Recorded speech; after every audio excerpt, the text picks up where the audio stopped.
Hello, hello, hello, everybody, and welcome to the Upsurge Junior League Upper Bracket Finals. My name is Finnick. Joining me on the desk today is the lovely Nightstar, also known as Frank Nightstar Pang, also known as Known Sage One Trick, Frank Nightstar Pang.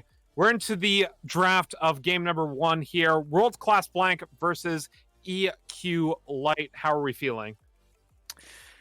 Well, I've got a lot of expectations for this series because of the fact that these two teams did play in the same group during group stage. So these two teams should be pretty familiar with themselves, with the other team.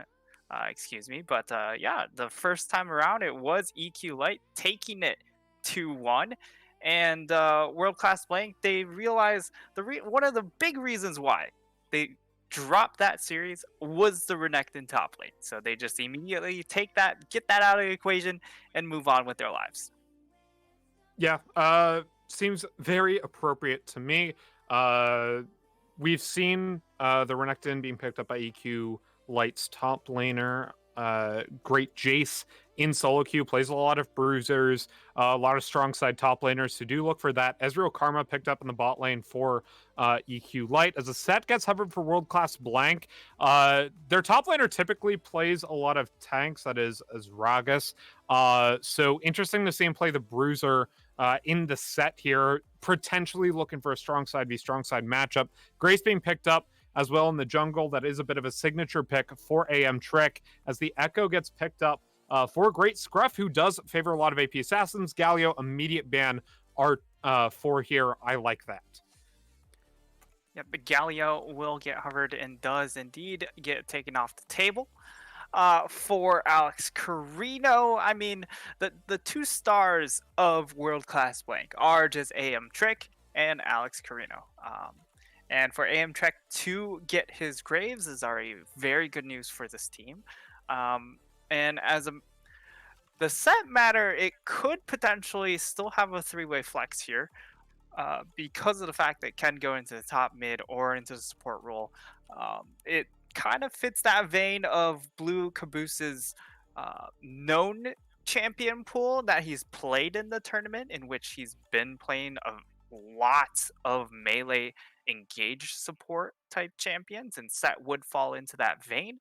However, he definitely could pull out the Bard here that we did look on his page, and it would be very exciting to see. Yeah, he's been playing a lot of Barton, Swain, and solo queue, so I do want to see one of those two being used. I think Swain's actually very good with Ashe, and Mhm. Bard does supplement a Graves quite nicely, especially if you pick a strong side mid laner. With the Galio being banned away, though, and the Lissandra as well, those are Echo's worst matchups off the board. You're probably going to look for a Syndra here from the World Class Blank mid laner, as Skarner actually gets picked up by EQ Light. This is not a jungler we would even consider close to the meta right now. Yeah, and part of the fact is it just hasn't been seen a whole lot, but it has gotten huge buffs as of late. So Skarner definitely on the solo queue radar. So this should be the first time we get to see it in a more 5v5 setting, at least for myself. And on the flip side, we do see World Class locking in the Cassio. Still technically has a two-way flex, but most likely will go into the hands of Alex Carino. So a lot of control applied in this mid lane, and given the fact that it is a melee matchup, should be a very, very good time for Alex Carino. Yeah, the Cassiopeia does kind of soft counter the Echo here. Now, this is a double flex from World Class Blank. We don't know if the Ornn's going to be top or the set's going to be top until we get into the actual in-game draft here. So, not something I've actually seen from the World Class Blank support. However, it has been something played by their top laner as Ragus. So it's entirely possible that World Class Blank ends up putting the Ornn top lane set into the support, as you kind of mentioned. Wukong, though, being picked up by AQL's top laner, which is great. Jace has spammed this one a lot in solo queue recently. I'm looking forward to this top lane with this Jace. It's a very strong side top focused team, or strong side solo lane from EQ Light. We are about to get into the in game drafts in just a moment. What are your thoughts? Well, I mean, it has to start with the Skarner pick. That's the most out of place of these 10 picks. Uh, just because we just haven't seen the pick in such a long time, but it has been um, upgraded a fair amount here, but there's certainly a decent amount of wave clear from EQL. So if they want to play very focused around the Skarner Wukong duo and just pressuring the side lane, they have the ability to do that. Um, and especially with a composition that has Ornn, Cassio, Ashe, Graves, this team on the side of world class playing definitely just want to look for these team fights. They do get better and better as the game scales on, especially when you factor in those Ornn masterwork items. So, team fight wise, I favor world class, but there's a decent amount of playmaking potential around some of these solo lanes, such as the Echo Wukong, with the Skarner backing them up over on the side of EQ Light. Yeah, and when I look at this draft, I see okay, strong side solar lanes from EQ Light. You have the Echo, you have the Wukong, both of whom are going to get wave priority. You're going to look for that first Rift Herald and first break. However, this Ezreal Karma can be a poke menace, but you're up against an Ashe set who can re-engage onto this bot lane or engage onto the spot lane in a manner that can make the matchup tough. However, I look at EQL and I see 3 winning lanes. I look at World Class and see some very good late game team fights, but this Ezreal Karma is going to be such a difficult thing to deal with when Karma just hits RW and then all of a sudden Set can't do anything. Yeah, however, the set, his sole purpose in these team fights is basically mark the Wukong. If Wukong is trying to get into these team fights, he should never be able to, because he has to run through things like the Ornn ultimate, like the Cassio kit in general, like the Ashe kit in general, and also the Set ultimate. So I'm a little bit concerned for Great Jace when it comes to these team fights. We'll have to see if they play out like I envisioned that they will, in that he will just get completely shut down. But if they burn too many of those cooldowns early on in the fight, Wukong definitely can just annihilate this very immobile carry or backline setup. Yeah, and when you look at these kind of backline dives, you also have to ask, where's the peel coming from? Set can peel for his team, so can Ornn, but they like being up there in the front. They don't like moving all the way back. Cassio has a little bit of self peel from the Echo and the Ezreal, but not all that much. You have to be very on top of things with the miasma. Meanwhile, EQL, you have the ability to self peel already on the Ezreal and the Echo, and the Karma can just kind of sit back in fights and also peel as well. Once again, RW is a broken ability combo. Don't at me. I'm very excited to see how this game shapes out through that mid game and into the late game. However, once again, I see 3 winning lanes from EQL. I'm wondering how World Class Blank ends up getting to that late game. Well, in my opinion, really only the Wukong wins outright. And even then, Ornn still has some windows of opportunity where he can trade like level 4. He can also trade at level 6 once he has ultimate, depending on if he goes unsealed spellbook, because with the extra ignite, definitely has more than enough damage to win the 1v1 against Wukong. And I mean, in the mid lane, we also understand that the Echo does have a hard time early on in this lane, and it's not until he hits that Proto Belt item that's when the matchup really starts shifting the other direction. Before then, Cassio can just harass very easily with the Q spam, with the E spam, and in this bottom lane, it's all right. like because of how Set has regen built into his kit, it helps out. But certainly the Ezreal Karma uh, do have a lot more say than what Set gets to contribute. And with the Ash wave clear, once you get a couple levels into the Ash, then that trait or that lane looks a lot better. But certainly, I would say I would agree with you. Like pre 5 or so. All that being said, though, we do have to load into the game, so we will have to take a quick break. But before we do that, a word from our sponsor, Sector 6 Apparel. Started with a vision of quality, a vision of uniformity. We took the time to create something familiar yet refreshing, something with a bit of change. Designed to fit any brand's unique vision.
Hello, everybody, and welcome back to the Upsurge Junior League Upper Bracket Finals. My name is Fennec. Joining me on the Death Star is Frank, Nightstar, Pang.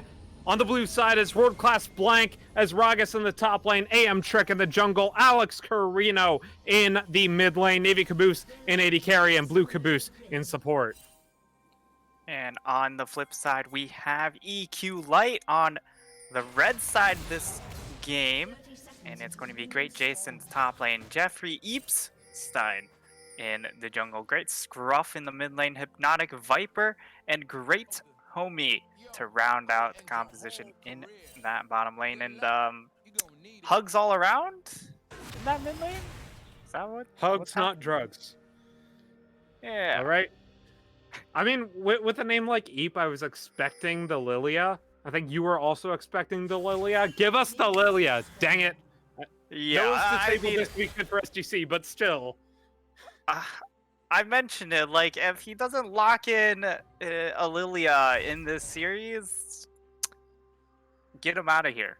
Get him out. No tolerance. Nope, not at all. But, yeah, exactly. Well, it is going to be a pretty standard 5-man lineup at the start. No invades, and it does look like both of the junglers are just going to start the red buff. So the starter pick could go for some sort of level 2 cheese here.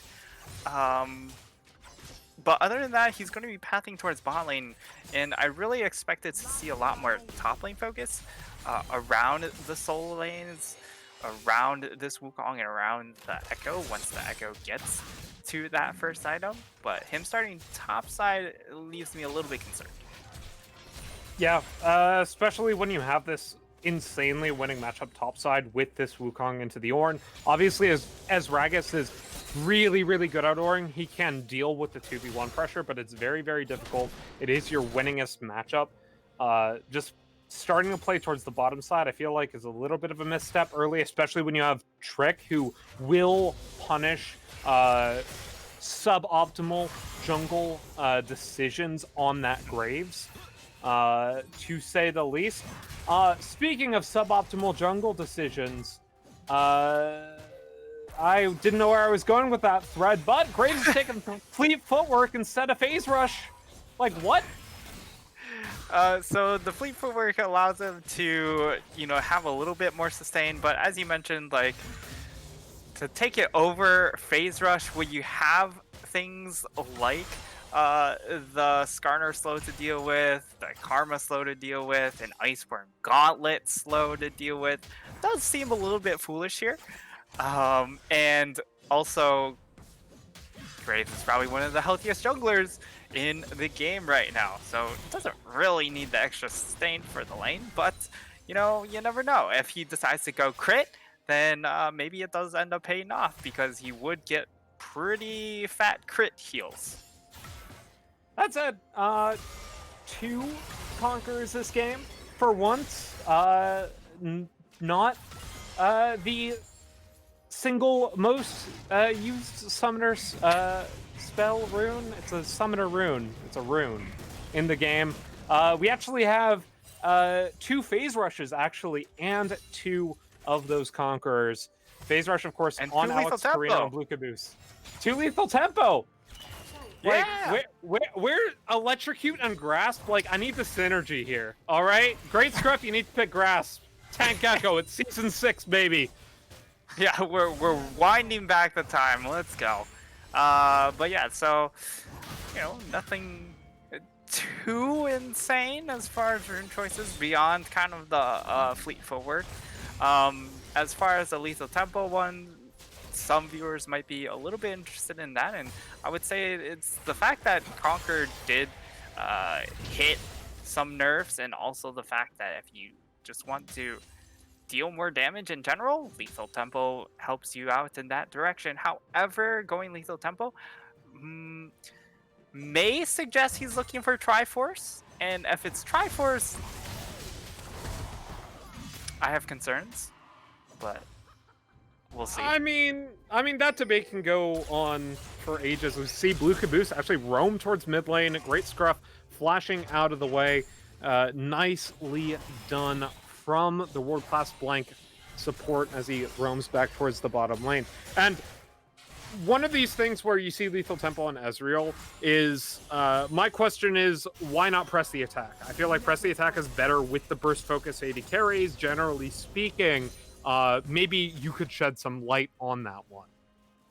I mean, for press the attack, while I would say it's really nice for trading in lane, the Karma isn't necessarily the best support to pair it up with. I would say if you were looking at something like a Leona support who really wants to just force kills into that lane, you could definitely consider it. But what lethal tempo allows you to do in the lane is when Karma throws her RQ ability and you also land your Q ability on target, it allows you to really push the wave really, really hard because you get that extra attack speed. And also in team fights, it helps out a lot as well. Whereas the press attack would require you to focus a single target. So it doesn't work as well outside of lane as it might in certain scenarios. Yeah, and looking at the map state right now, we see this winning matchup really showing itself in this top lane. 20 CS up is the Wukong at the moment. Else, relatively even CS across the board. Ezreal 10 up on the Ashe. I do think that it is slightly a mistake, as you mentioned. the Skarner is just power farming. Here comes the Orin ultimate. I don't think Great Jace will die there. In fact, directed camera decides not to even show us the rest of the Call of the Forge God. But like we were mentioning, Jeffrey Epstein needs to put some focus on Great Jace here. He power farmed to level 6, which is fine on a Skarner, but you need to start snowballing your solo lanes before we get to the mid game when the Cassiopeia starts coming online. Echo? Nice knock-up from the Wukong. Flash out of the way. That'll be first blood with the second proc of the Cyclone. Echo not even needed there. Great Jace. Solo kill in that top lane. Yeah, and a big solo kill coming out to start out the series is great news for the side of EQ Light as Great Jace cashes in onto that. And it should be a matchup that is going to be very important for the side of EQ Light to win, just because of the fact that Ezregus does play so many various tank-style top laners, so you should be able to generate advantages through that top side, and it's just a matter of making sure that he's able to continue to get those advantages and keep that matchup somewhat isolated. Yeah, and speaking of isolated matchups, the Skarner keeps on power farming. He's still going. Even though he's level 6, he's still going. He needs to gank a lane, please. You have suppression. Use it. But I digress on that point. Looking at the objectives, we saw the Infernal Dragon being taken by AM Trick due to the Echo Roam top side, letting the Cassiopeia get wave priority there. So nice objective take. Next dragon will be the Cloud Drake. So we're looking at an Ocean or Mountain Soul this game. 1.4k up right now, almost purely off the back of CS for EQ Light. So they do have a lead going into the later stages of this lane phase, but they need to start pushing it.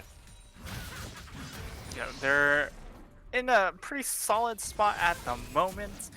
Really, it just comes down to what this first Skarner ult will get out of, or will get.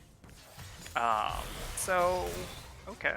It looks like they're setting up for a possible bot lane play. I would have said that they would have gone mid and just try and get things going for the Echo here, because yes, he's still farming all right, but he's almost to that proto belt spike. So this is where he can really start flexing his muscles in that matchup against the Cassio.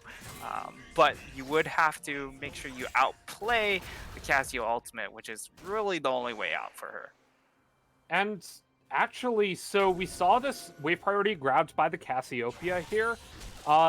Bit of a missed opportunity from Great Jace to push out the top wave, and AM Trick ends up picking up the Rift Herald uncontested. That's 2 uncontested neutral objectives going the way of world-class blank, and that does not feel good for the team that wants to snowball.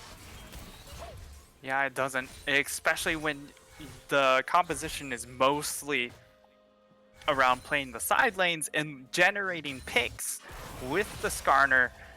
If you're dropping early objectives, yes, you're going to be able to get that, hopefully get the extra gold, but it is going to force you in a possible team fight scenario at, say, maybe the third dragon, which would come in around, let's see, 7 minutes from now. So earliest would be around that 18-minute mark, and that could be a little bit dicey.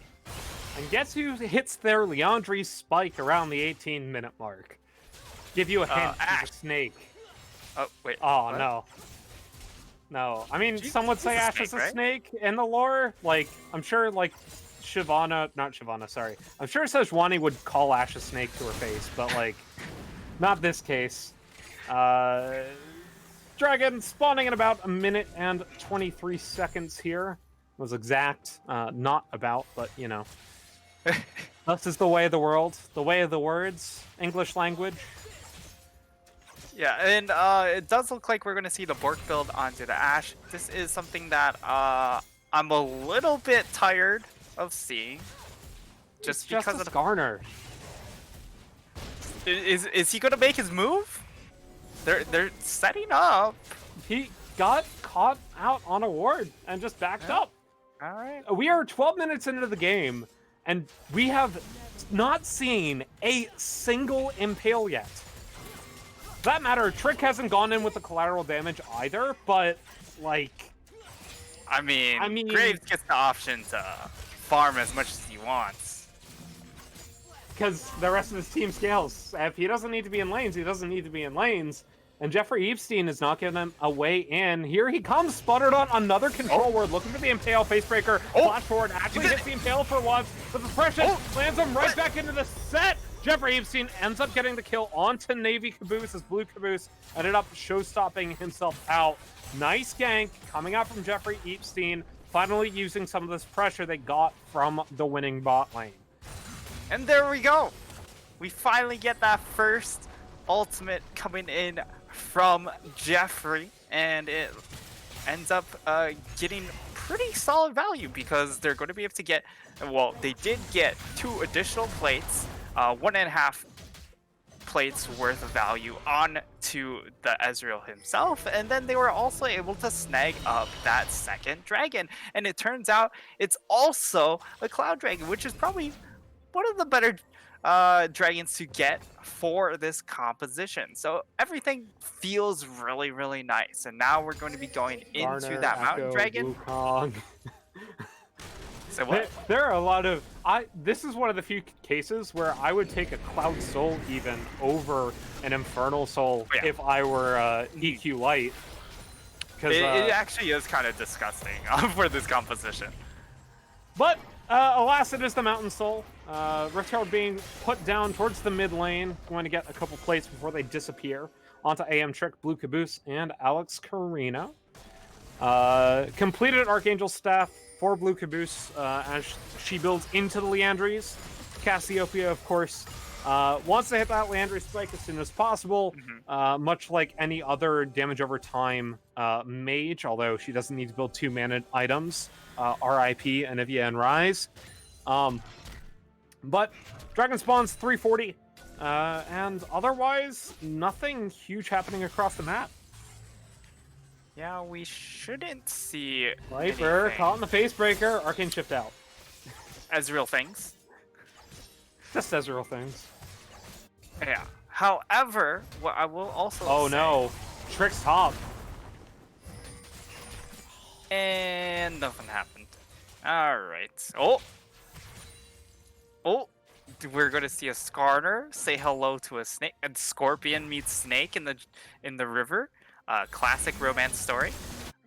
Flash into the Facebreaker, but Ezreal just Arcane Shifts away. Not sure about that one, Blue Caboose.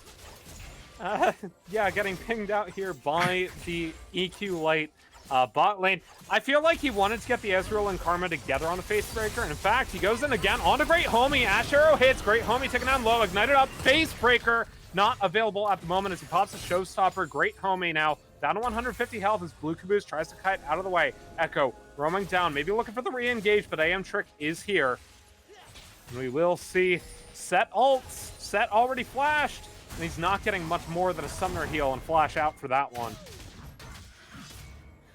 Yeah, there's a whole lot of action, but not actually any results, although... that was a flash. Question mark?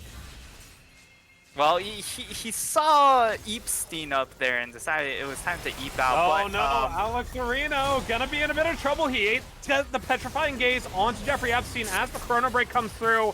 No Impale necessary as Grayscarf picks up the kill in the 2v1. Cassio positioning a little bit aggressively, but here comes Blue Caboose on a Great Homie. But what did I tell you? RW from Comer is broken. Navy Caboose goes down, and Blue Caboose to follow. It's 2-0 in the bot lane, and EQ Light should push into first tower. Well, I'm gonna just say that Set probably not gonna get locked in next game. It has not looked good at all, and I would like for that to be removed out of their champion pools. Please. I mean, I'm just begging. remove Karma from the game. She survived that just off Mantra W. Like, if she didn't have Mantra W, that fight goes in World Class Blank's favor.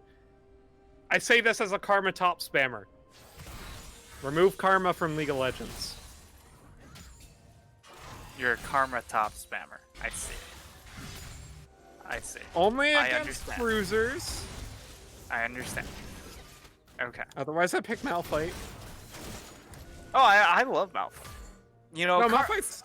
Karma top is, you know, it's very unfun to play against, but you know what? I really enjoy watching it because I'm not in that game experiencing the pain, but it's really funny to watch someone else experience that pain. Oh, I love people experiencing the pain. Laning into Aatrox's Karma top. I know some people like the Kled more, but as me, a mid lane player, like, come on. I don't know why you're still picking Aatrox, whoever is out there locking in Aatrox, but let me tell you, it's not it. It's not the play anymore, boys. But you know what is the play? A 5-0 for EQ Light at the moment because they're out to a 5k gold lead. Yeah. So, not snowballing as early as we wanted, but they are snowballing, and this is going to be difficult to come back in for World Class Blank. And they need to fight around the dragon. Mountain Drake has spawned, but vision control currently is in favor of EQ Light. It's being sniffed out by World Class Blank, but oh no, here comes Jeffrey Epstein. The Impale not gonna get down as he is stopped by the Facebreaker. Whew. All right. That was close. I mean, that was very, very close. And I mean, for the side of a world-class blank, what I'm looking at is, well, they might not know the fact that they are 5k Alex behind. Carino flushing up, but he's still stunned up by the Echo, taken down by the Impale. Gracecroft should pick up the kill with the auto attack. AM Trick now in a bit of trouble. Going to try to dash his way out of that one. Already popped the collateral damage. And it should be the Dragon going over to EQ Light with the Cassiopeia out of the game. Yeah, with Cassio down, that's a lot of their mid-game team fight gone, taken away. Ashe, while she does, this feels very cursed. A little bit cursed gaming here. Following the Drake. Yeah. Oh man. No, this is why we it's don't fine. see Mantra set. is balanced. Or that wasn't even a Mantra, that's just Karma balanced. This is why we don't see set support locked in early, and definitely not flexed into Karma Ezreal, because it's just a whole lot of no fun. Once that Ezreal completes that Iceborne Gauntlet, you never get to do anything to that champion, and he just sits back and laughs at you. I just feel like there are better support options. You knew that Karma Ezreal was their bot lane, you saved the flex for late, and then you pick up the Ornn for top lane knowing that you'd be up against whatever was counterpicked anyway. I feel like you just stick to your guns, go with the set top, and then pick something that does work well into the Karma bot lane. Great homie right now, 1-0-1. You wouldn't see it, but actually has had quite a bit of an impact this game in helping out Hypnotic Viper start snowballing on this Ezreal. Yeah, and he's also going to have pretty good value when it comes to these team fights and trying to help Great Jace find his way into the team fights, or this Skarner pick, who, I mean, again, he is going to have to run into things like the Cassio, like the Ashe, like the Set, so he has to navigate through a lot of difficult things, and the Karma speed up might be enough to actually get him to find effectiveness in these team fights. Yeah, and Cassiopeia actually behind right now on her Leandry spike. We see it in the gold, about 1,000 gold behind the Echo.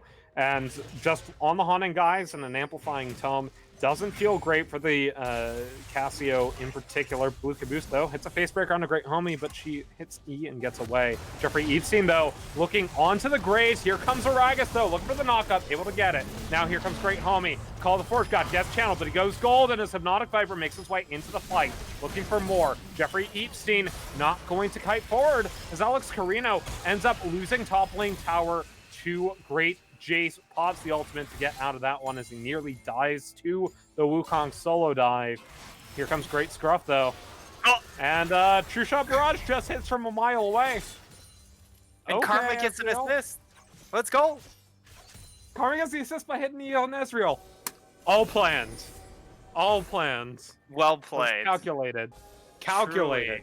An absolute wizard. Upsurge Rocket League. Watch that one for more calculated. Also, what a save. That's my favorite Rocket League chat line. What a save. Because I'm toxic. I'm not actually toxic. I just find it funny. For no reason. You do play Karma top lane, so I play Anivia mid, shush. I literally exclusively play weak sliders because I am dumb. Actually, I play Galio. Galio's a strong side mid. But I only play him in counter matchups. understandable. Have a nice day. Look, man. Well, 23 minutes. We have the next Mountain Dragon coming up in less than 100 seconds. And looking at the power spikes, and also looking at the fact that it's a 7 kill lead and also a 7k gold lead, leads me to think that World Class Blank definitely should not look to contest over this next dragon. Their items are pretty poor. Even if you do hit the Leandries onto the Casio, which would give her a whole lot of damage, your next item as the Ash is just the Runeance Hurricane, which isn't necessarily that big of a power spike, and with Amtrick going for the Black Cleaver, which I have no idea why he's going for Black Cleaver in this case, definitely could just go lethality. Oh, Carino stunned up by the parallel convergence. Good wait. The Seraph's Embrace flashing in. Goes Great Struck. Only has to blink to get the kill. Killing spree on this Echo. 3-0-2. And Alex Carino must be mauling right now. Jeffrey Epstein gets the Impale down on a Trick, pops the QSS though, as the Karma Root lands. Here comes Great Jace with the knock-up. Second proc of the ultimate does get Navy Colossus to end up flashing out. I should say Navy Caboose, not Navy Colossus. This is not a PlayStation exclusive. This is League of Legends. But that doesn't mean the Dragon should go over to EQ Light. Yeah, EQ Light have a fantastic opening to just go ahead, take this dragon off of spawn, and as you saw there, Alex Carino not having a great time. That Proto Belt spike has been very, very impactful for this Echo, and now he's level 16, has a 2-level lead, also has a very, very short ult cooldown. Oh no! No, it is the set, goes back in with the Facebreaker, able to stay alive. I should say Haymaker, as Amtrick looks over the flank on the flank. Alex Carino trying to kite offensively, but he gets chunked out so much by Hypnotic Viper, he's forced to get out of the fight. Here comes the Call of the Forge God though, gets the knock up, only on a Great Homie, gets the follow up on a Hypnotic Viper, who Arcane shifts out of the way. Great Homie gets the root down onto his Ragus, now looking for the follow-up damage. Here comes the Wukong, caught up by the Miasma. Jeffrey Epstein now looking potentially on the side of the fight for Blue Caboose. Flash! Ult! Blue Caboose goes down so low, but he stays alive just in the nick of time by the Haymaker. Still falls, though, as Hypnotic Viper's on a killing spree, killing the set. Cass is already dead on the site of the fight, as Ragus now, the next one to fall is Great Scrub, just autos, takes the parallel convergence, I should say. The Chrono break out of the fight. Navy Caboose does get the kill on a Great Jace, but that is a little bit of a consolation prize, as it is an overall 4-for-1 in favor of EQ Light. And EQ Light just come out strong in this game number 1, and they just mop another fight. Unfortunately for them, they do lose out on the shutout game and being able to shut them out with no kills. So that's a little bit unfortunate. But you know what? It's still a near perfect game. They've only dropped 1 dragon and 1 kill, and everything's just lined up for them to just continue to win in these fights. It's just so hard to stop the pain train now that they are this far ahead. And I mean, Okay, Trick. yeah. Here comes Great Scruff. Gets caught out in the face breaker, but he Bye. just chrono breaks out. Goodbye. Nope. See ya. Yeah, The and power I of mean, Hex Tech, ladies and gentlemen. yeah, and he's also level 16. The ult is already pretty much halfway gone, or back up again, as it is what, a 31.5-second cooldown, by the way. Coming soon courtesy to Cloud near Dragon. you. Hex Tech. It's a good time. It's a very good time. And I feel like there's a couple of different item choices that could have been improved for the side of World Class Blank in this game, and the fact that, well, you don't really need the Black Cleaver. You could have gone for something like the Edge of Night. Yes, you do want an Ornn item, but if your AD carry is already going Bladed Rune King, you don't need this Black Cleaver this early. You can just go on it for a 3rd or 4th item, and you just get more value out of not getting straight ulted with the Edge of Night passive. So Alex Carino, I think, is going for the stopwatch, or not the stopwatch, Zony's Hourglass, but instead of going for the stopwatch, he ended up just taking the Fiendish Codex. I'm Not a huge fan of that one. feeling that it's If he goes Banshees, I feel like it's a misplay, though. yeah. I mean, Banshees could mitigate. Oh, Trick's caught up, but here comes the Call of the Forge God. Root lands from the Karma, pulled back in, shows Pepper, great homie goes down as the turret falls in the top lane. Now Jeffrey Epstein looking in the front of the fight as Hypnotic Viper and Great Jace try to Choke fight. Alex Carino wasn't able to get the ult down, but here comes the into the back line, caught in, you're stuck in here with me, not you. El Caboose gets some damage down with the Haymaker, but the inhib turret falls in the top lane. Great Jace gets taken out by the Twin Fangs, but they're just buying time. Knock up on the Hypnotic Viper, they do get 3 kills, but the top lane tower, inhib tower and inhib fall. They're scaling? They are scaling. Oh, That is a Banshee's Veil, by the way. Yeah. That's what it Jeffrey looks like. Epstein might be caught out here. This one might be a bit of a mistake. Dragon spawning in 23 seconds. Jeffrey Epstein, one more Twin Fang should do it, but instead gets taken out by the Haymaker. Haymaker will find himself that kill. Unfortunate that it is a shutdown. You'd love to get that shutdown gold onto one of your main carries, especially one that's really struggling so far in this game at 1, 5, and 3. But getting a kill onto the jungler would allow them to make this play, which should be very easily secured since they have a smite. Might have the AD carry though. Yeah. So not opting for the smite definitely was a pretty high risk there, not gonna lie. So yeah, why the Banshees fail? That's what I want to know. I know Echo's a threat, but so is the Ezreal, and Zonia's deals with both. Well, I mean, in my opinion, so the Banshee's Veil passive might help out in delaying Skarner from just run in, press R, but it's pretty easy to just cleanse the spell shields because you can just throw out the E into the R button from the Skarner, but it might give herself just enough time to flash away, and certainly might help deal with the Echo since she is trying to side lane for the most part against this Echo pick. I mean, I guess I still just feel like Zonia's is a little bit better, because you're gonna have to go Death Cap next item anyway, because your Ornn's at level 16. I would have considered the Rylai's personally.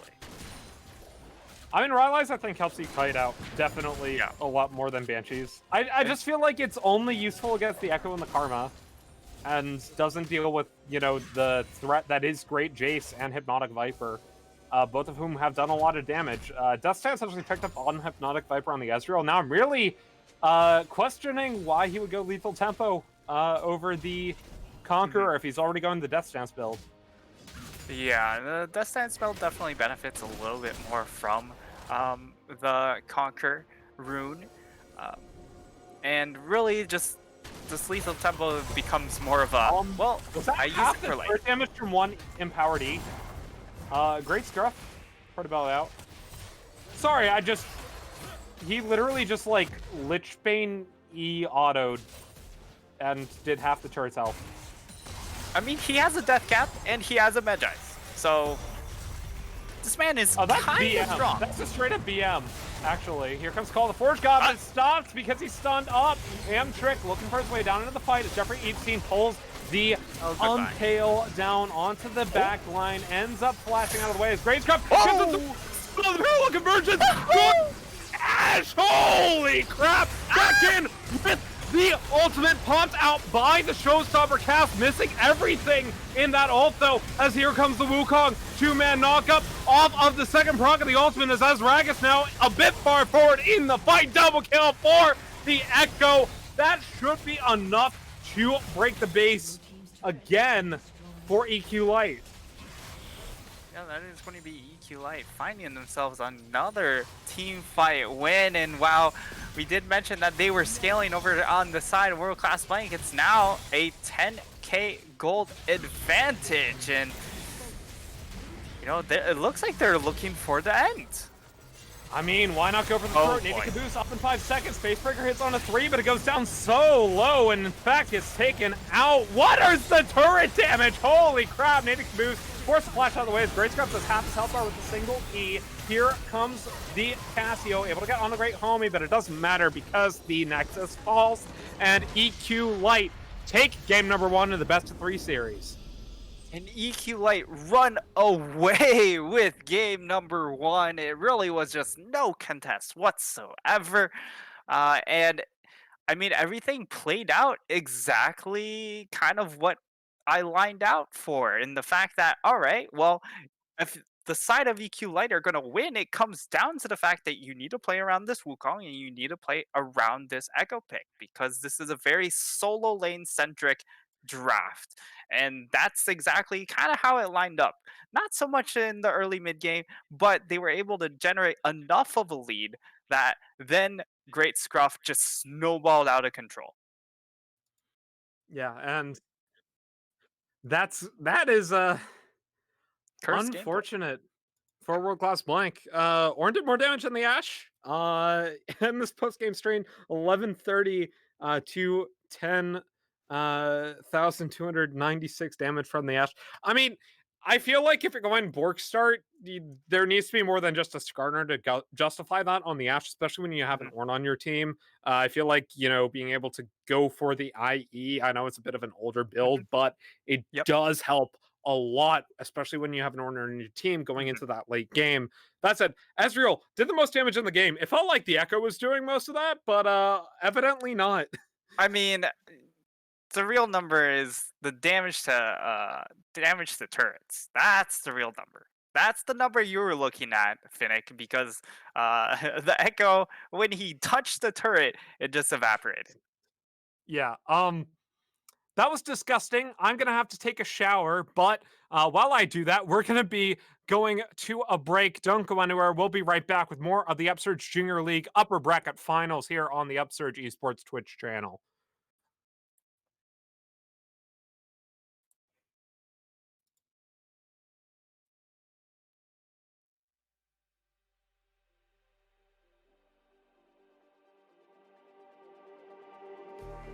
Just like the street lights lit this town, like a fire in a blaze, gotta burn it down.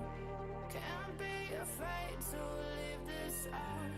We got this far, don't know how. I see danger in us. They know we'll burn down the night. Come in just like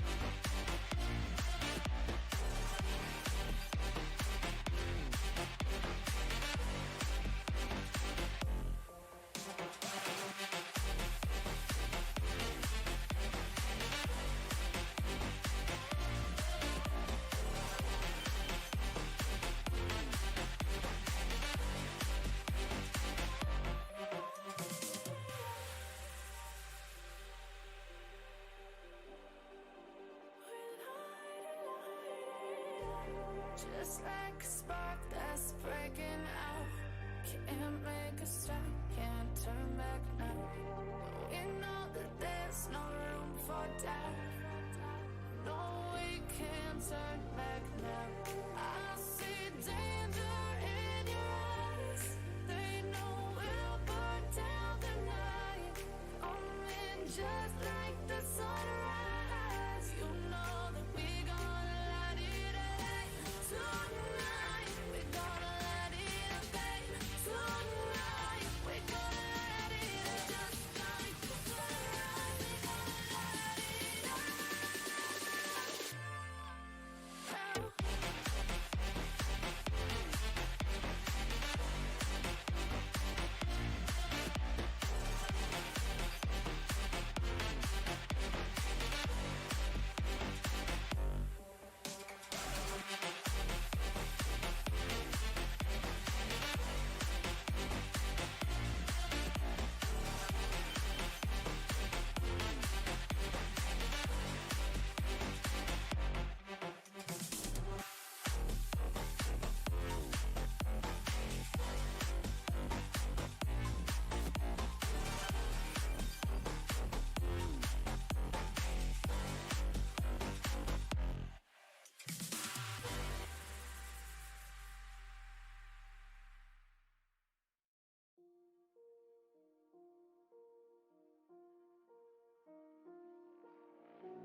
You just walk right out the door.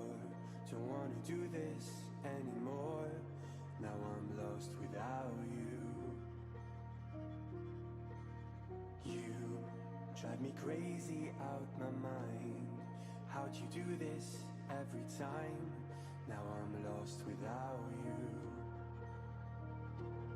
Used to be the one I talk to when I'm sad. Can't you see now tainted love is all we have? Our issues run so deep, now when I try to sleep I feel so bad. I should leave and by the time it's done I'll be gone.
So distant when you're home, always hanging by your phone.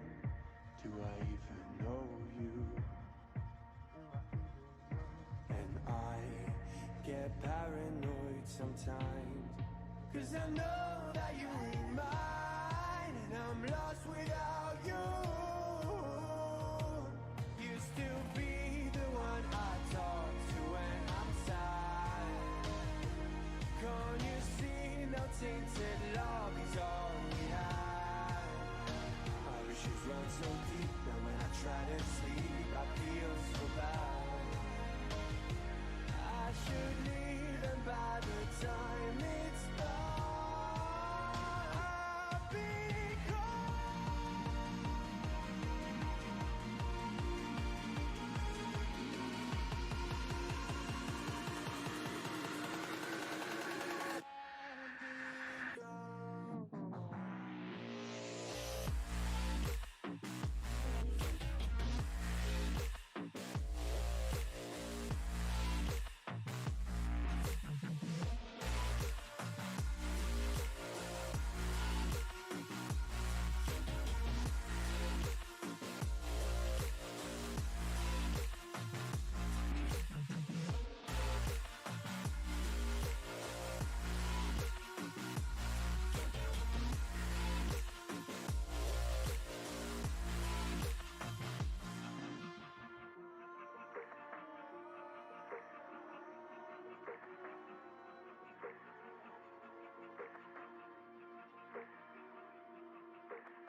Hello, everybody, and welcome back to the Upsurge Junior League Upper Bracket Finals. My name is Fennec. Joining me on the desk today is Frank Nightstar Pang, and we are getting ready to go. Game number 2, EQ Light versus World Class Blank. Thresh Olaf being banned away by EQ Light as Volibear, and Echo respectfully get banned away by WC Blank. Yeah, World Class Blank making the adjustment, banning away the Echo, which means that EQ Light do end up banning the Syndra pick, which wasn't banned out in game number 1, but the Echo, a classic counter matchup into the Syndra. Now that is taken away, you want to make sure Alex Carino doesn't get his hands on his best mid laner, as EQ Light do lock in the Ashe.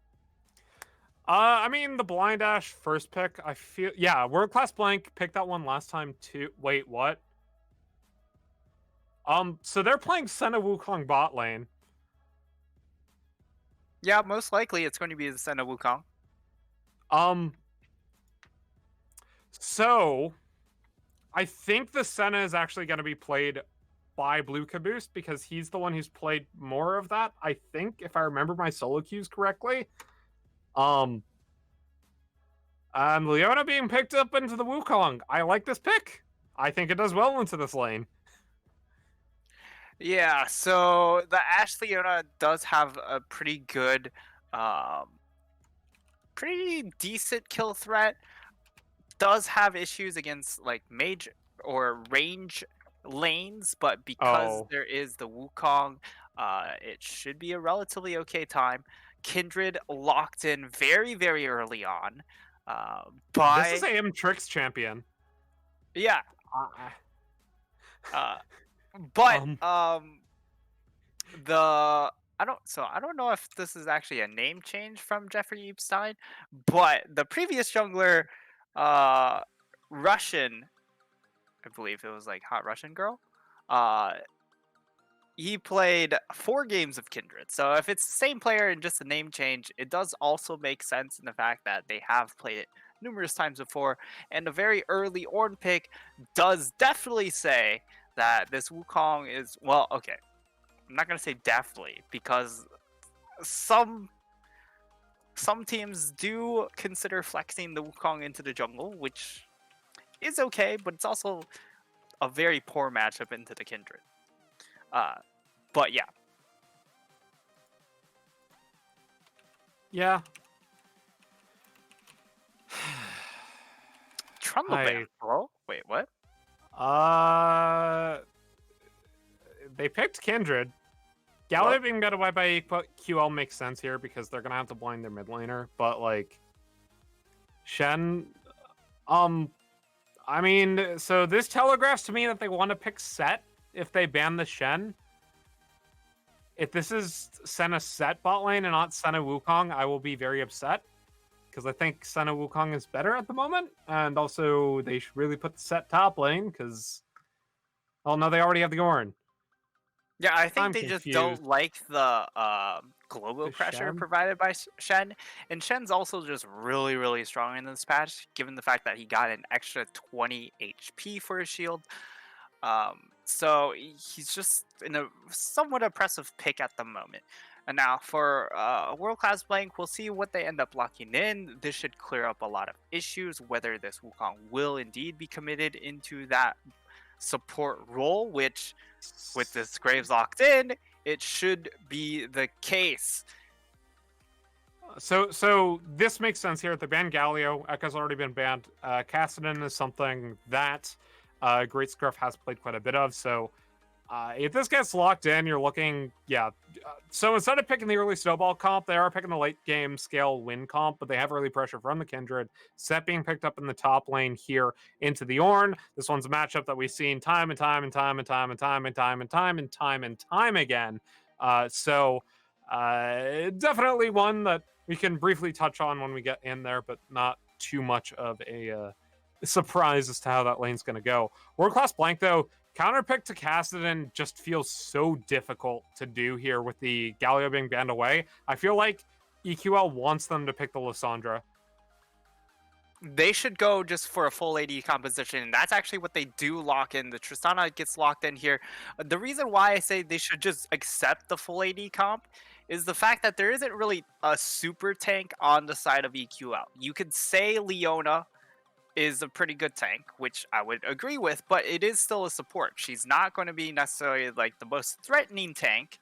And Set usually wants to build a couple of damage items if he does get sent top lane. So while World Class Blank may have issues in the very late game because EQL will be hard stacking armor on some of these frontline champions, they shouldn't necessarily have too much issue. And because they have the Tristana, they can really hard snowball in this mid lane.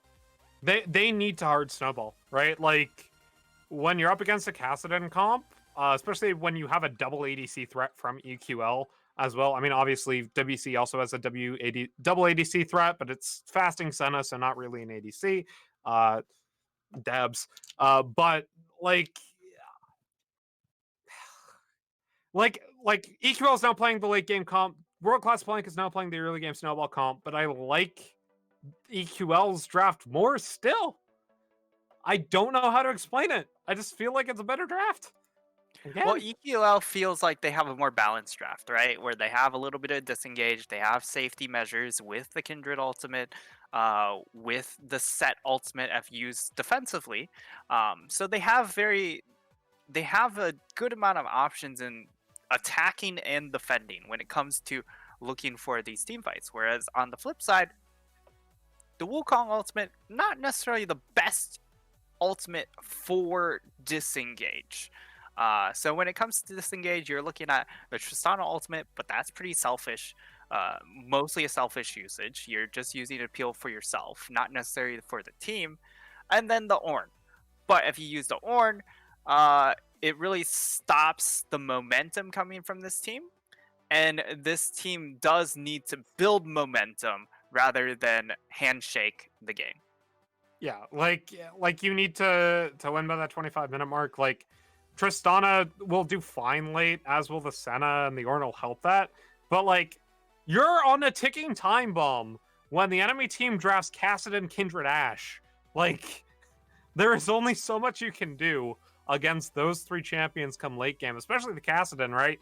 Before the Kale changes, was the original level 16 as an insta-win champion. And this is just gonna, like, how does World Class Blank snowball even? Well, it really just comes down to this mid lane because of the Tristana matchup. This Tristana could just hard slam the Kassadin so hard the Kassadin doesn't even have a chance to hit 16. It is very possible on this champion because of just how much damage she does in lane. Her level 2 is insane, and Kassadin can't really do anything about it.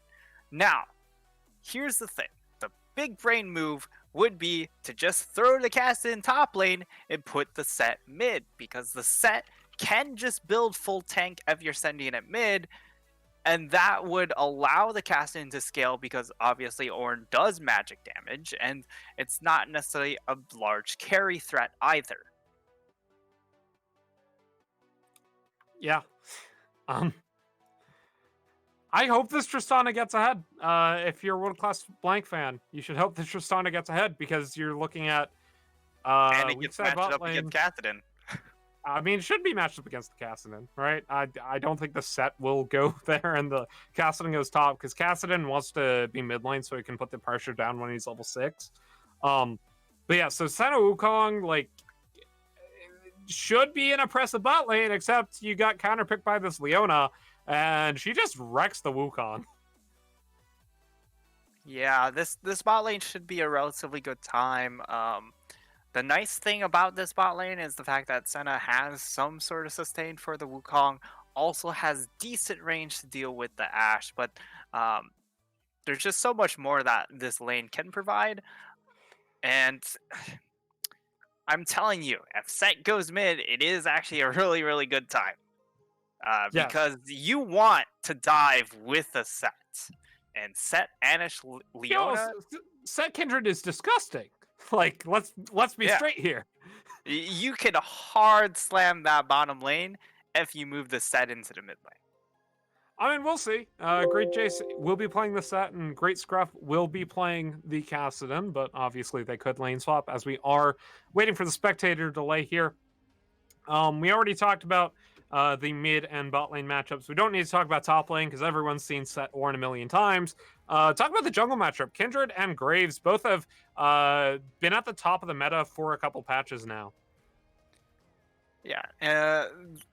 I mean, this matchup's really built around their lane matchups, and for the most part, the Kindred should have a better time, given the fact that she can just play around this Ashe Leona, whereas Graves is mostly trying to mitigate any threat put onto the set of Wukong.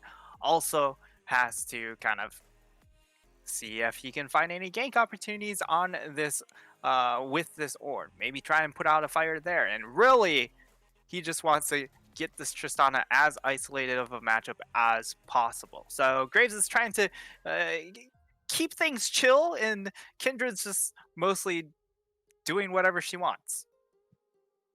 Yeah, I am looking forward to this game. But before we get into that one, a word from our sponsor. This time around, it is Kono Keyboards. If you are looking to take your game to the next level, it all starts with your peripherals. From keyboards to keycaps, mice, and more, our friends at Kono have got you covered. Kono works with the world's best designers, inventors, and makers to bring you some of the best gaming peripherals around. Kono has been a huge supporter of us here at Upsurge and have made generous contributions to our prize pools. If you need to find a new keyboard, check out the Hexgears X-Tech 1 RGB low-profile Bluetooth mechanical keyboard. You can use the discount code UpsurgeGG for 7% off your first order. For more information, head over to kono.store to check out all they have to offer. That's KONO.store. Kono, discover amazing products.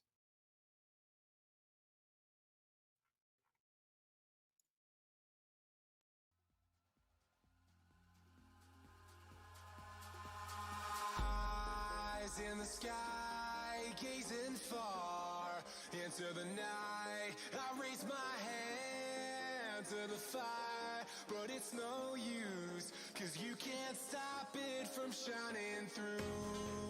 It's true, baby, let the light shine through. If you believe it's true, baby, won't you let the light shine through for you, for you, for you, for you, for you,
Hello, everybody, and welcome back to the Upsurge Junior League Upper Bracket Finals. My name is Fennec. Joining me on the desk today is the lovely Frank Nightstar Peng.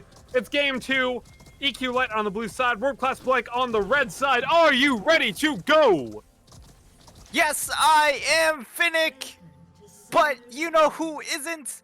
Great Jace, because he's still in base! And that rhymed! For some reason. You did the rhyme, you did the crime. Oh no. World Class, actually, Hypnotic Viper, really smart positioning here, not positioning in the tri-book, spots out the invade. That was really nice. I like this. You know what I don't like? Great Scruff is still mid lane. Swap the lanes. Do it. Do it now. Well, looks like he is pretty hard committed. That's hard chilling here.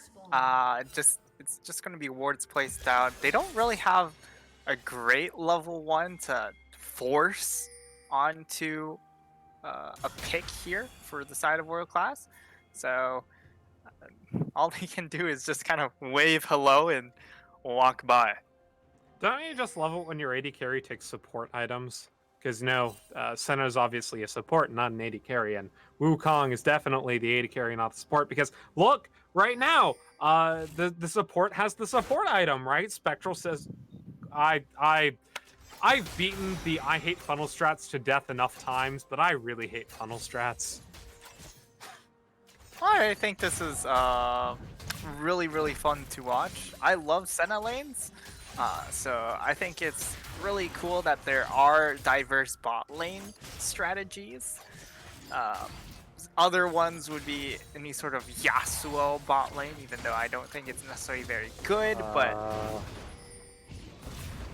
Yeah, Great Scruff not gonna have the best level 1, level 2, I'll tell you that much. Alex Carino ends up getting the level 2 advantage. The bomb and the rocket jump are ready, so get ready for them resets. Yeah, get ready for a fun time.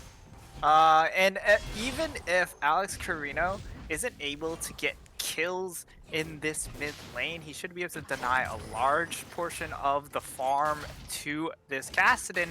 And if he just keeps farming plates because he is Tristana, like, this Tristana could just be a juggernaut. Alex Carino ends up getting silenced. Jeffrey Epstein dashing forward, gonna get a slow down. Here comes the Gravestone rocket, jump back, ignite the bomb, the reset, not gonna land. Flash to flash. No, Carino misses the flash on the wall, ends up popping the rocket jump, and Jeffrey Epstein's already out of the way. You know, on the top lane is Ragus.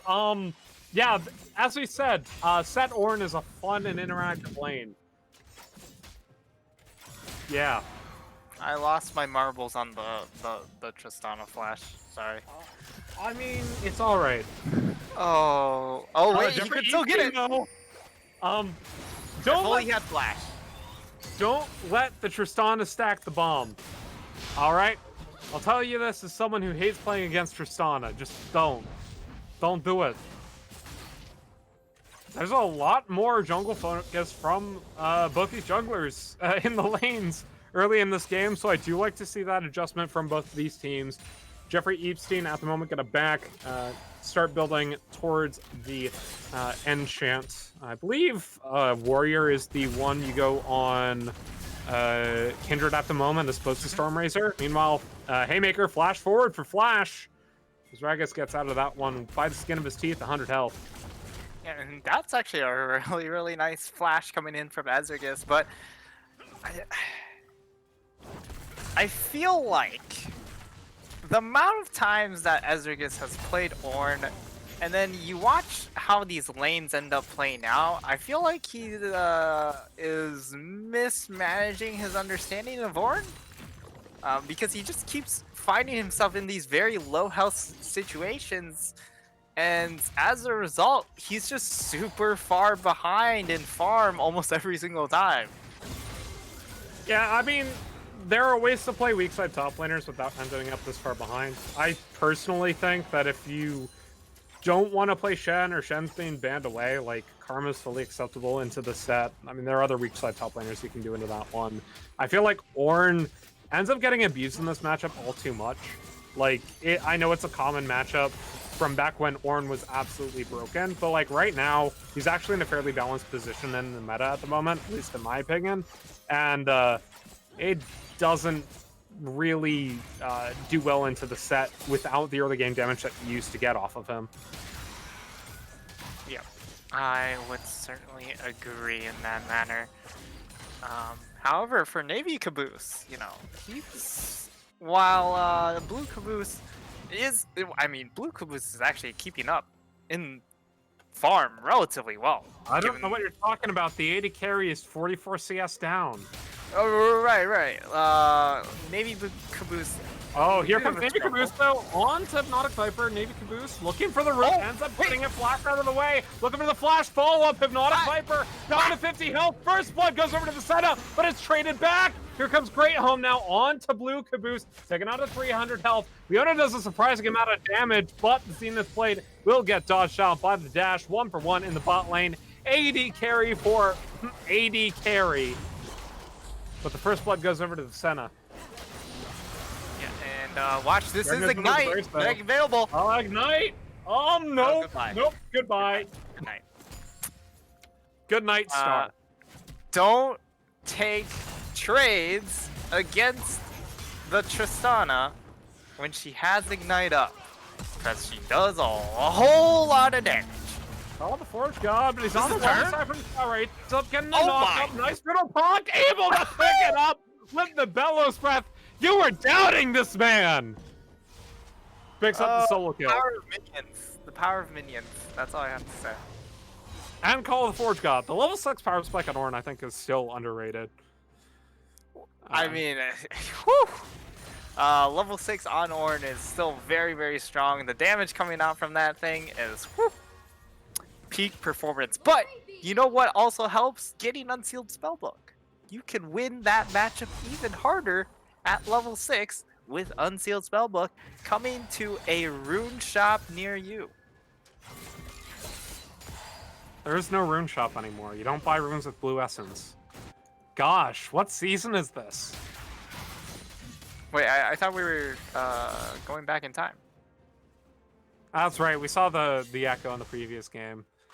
Yeah. Although I only mentioned the tank Echo. He didn't actually go tank Echo. Make Echo great again. 2020. Bring back the tank build. Make Echo tank again. Make Echo tank again. Definitely, you know, definitely can happen because, you know, it's not like the items that he used to build got their build paths changed or anything. Looking at you, Hextech GOP. The Big Gulp. The big gulp. I remember when the Big Gulp built out of a certain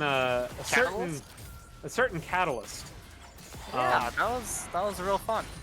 And I that's used to when, actually play GLP on Vagar back in Season 6. I would play tank Vagar top. Just buy GLP and tank items. Before it was cool to buy GLP on Vagar. I'm sorry for that anecdote. You know what? You know what? Who's not sorry? Alex Carino, because he has a 900 gold lead. Yeah, and Zonia's rush for Great Scruff does not feel good on the castle win. Still 3 levels off from that level 11 power spike. Has an XP advantage over the Tristana, though, surprisingly. So here comes Jeffrey Epstein, though. Rift walk forward. Alex Carino, silence up, not able to get the bomb, but he rocket jumps out anyway. Here comes the grades. On to Kindred. Has the ultimate available. Collateral damage, but here comes the Lambs of Spike. A great ultimate from the Leona goes back in with the Zenith Blade. And Alex Carino falls. And that's going to be a 3v1. Trick goes down. Double kill for the Cassidon as Ragus now on the run. Great scrub, Rift walk forward. One more. The flash over the wall as Jeffrey Epstein dashes. Ends up going down to 300 health. Knockup lane on a great homie, but Jeffrey Epstein forces the flash as Ragus down. Great scrub on a killing spree. Unofficial triple kill for the Cassidon. What a dramatic turn of events. All right. The solar flare into the arrow. That went from like, all right, this is pretty winnable for the side of World Class Blank. The Tristana has the lead, about to get Ignite back up. This is exactly where she wants to be. And 2, a triple kill for Cassidon, and Ezra just not knowing which direction he's actually supposed to walk. Yeah, now the goal's even between the two of them. And Cassidy still has the XP advantage. That said, this plate should fall in the mid lane. She did, in fact, take Demolish. But XP advantage going over to Cassidy just feels so good because you need to hit that level 11. Here comes Great Homie! A Zenith Blade over the wall, hits the sun down. The silence lands, but not before the rocket jump goes through. Solar Flare forces the flash out of Alex Carino. His trick makes his way down. Here they come! Gets the root down on to Great Homie, now tanking up a lot of damage. Here comes the Wukong. Knockup lands on the Cyclone. It's definitely 18. Gets taken down low by the Tristan. It's 2-0 as Gravescraft. Rick walks to safety. And that should be the Dragon going over in 17 seconds to world-class blank. Yeah. So, even though you have a lead on to the Cassidy, it doesn't mean that you should just start hard forcing fights, because the Cassidy still wants to hit level 11 before he really gets off the ground. Yes, level 6 is nice, but level 11's a real sweet spot. And of course, at level 16, you just win the game. But oh, here comes Gracecraft trying to contest the Dragon.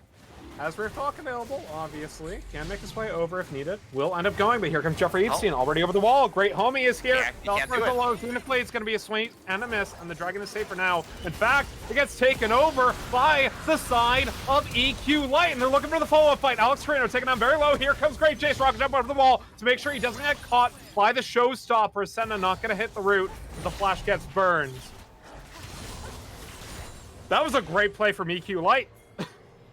yeah, it was a very nice contest coming out from the side of EQL, and it nets them that Ocean Dragon, giving them more time to scale. They aren't going to be forced into a position where they have to contest that third or fourth dragon, and instead they're buying themselves at least an additional 10 minutes to continue to funnel in those levels, and by then the Cassidy should be at a very, very good point here in the game.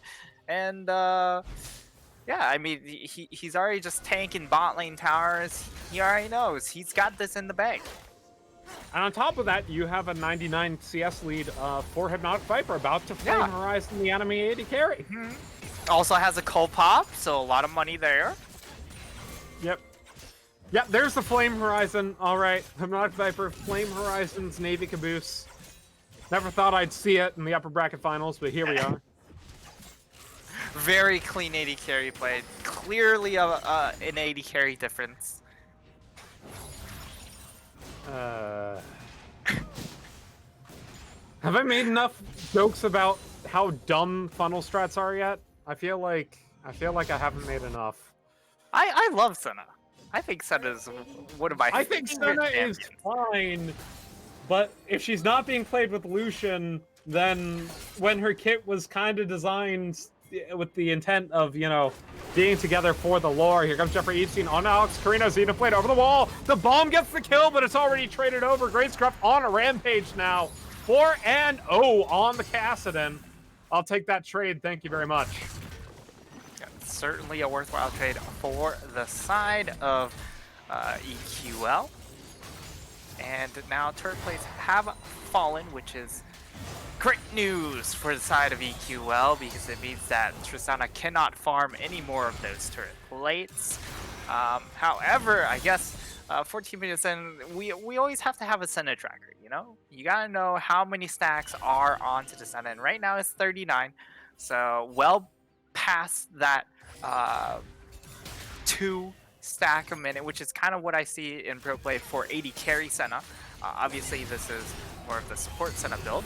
So root lands on a Great Homie, caught up in the Cyclone, flashes the wall, stays alive for the time being, but he's caught up at the collateral damage as the set falls as well. Double kill for AM Trick. Nice picks around, and they will end up picking up the Rift Herald for their troubles. Yeah, they're gonna go ahead and start out this Rift Herald. Rift Herald past 14 minutes is kind of one of my pet peeves, because you end up investing a lot of time and resources to take an objective that doesn't really give you a whole lot of gold. No. Goodbye. Oh, the heal stays alive. Oh no, it's penalty! Navy Caboose picks up the kill with the Dawning Shadow. Senna alt go burr. I was like, okay, she got out, popped the heal, got through the ignite. Nope. Now, they want to take this tower before the Rift Herald charges it. And they will. Can they get So, the next looking tower for then? mid. That's a real question. They have Well, Tristana. Senator lands on the Great Jace, though, and the Tristana bomb just does so much damage. Two towers go over. Meanwhile, Kassadin splitting up against Blue Caboose in the bot lane has a level 11 but needs to be into fights. This as Ragus gets onto Jeffrey Epstein now, down to 200 health, should be able to kite out. By the way, you were talking about 2 stacks a minute. Can we just talk about 2 stacks total? Jeffrey Epstein only has 2 marks at the 16-minute mark. Yeah, so what I have to say about that is the fact that Kindred has been pretty much running around the map trying to put out he's been the one trying to put out fires, and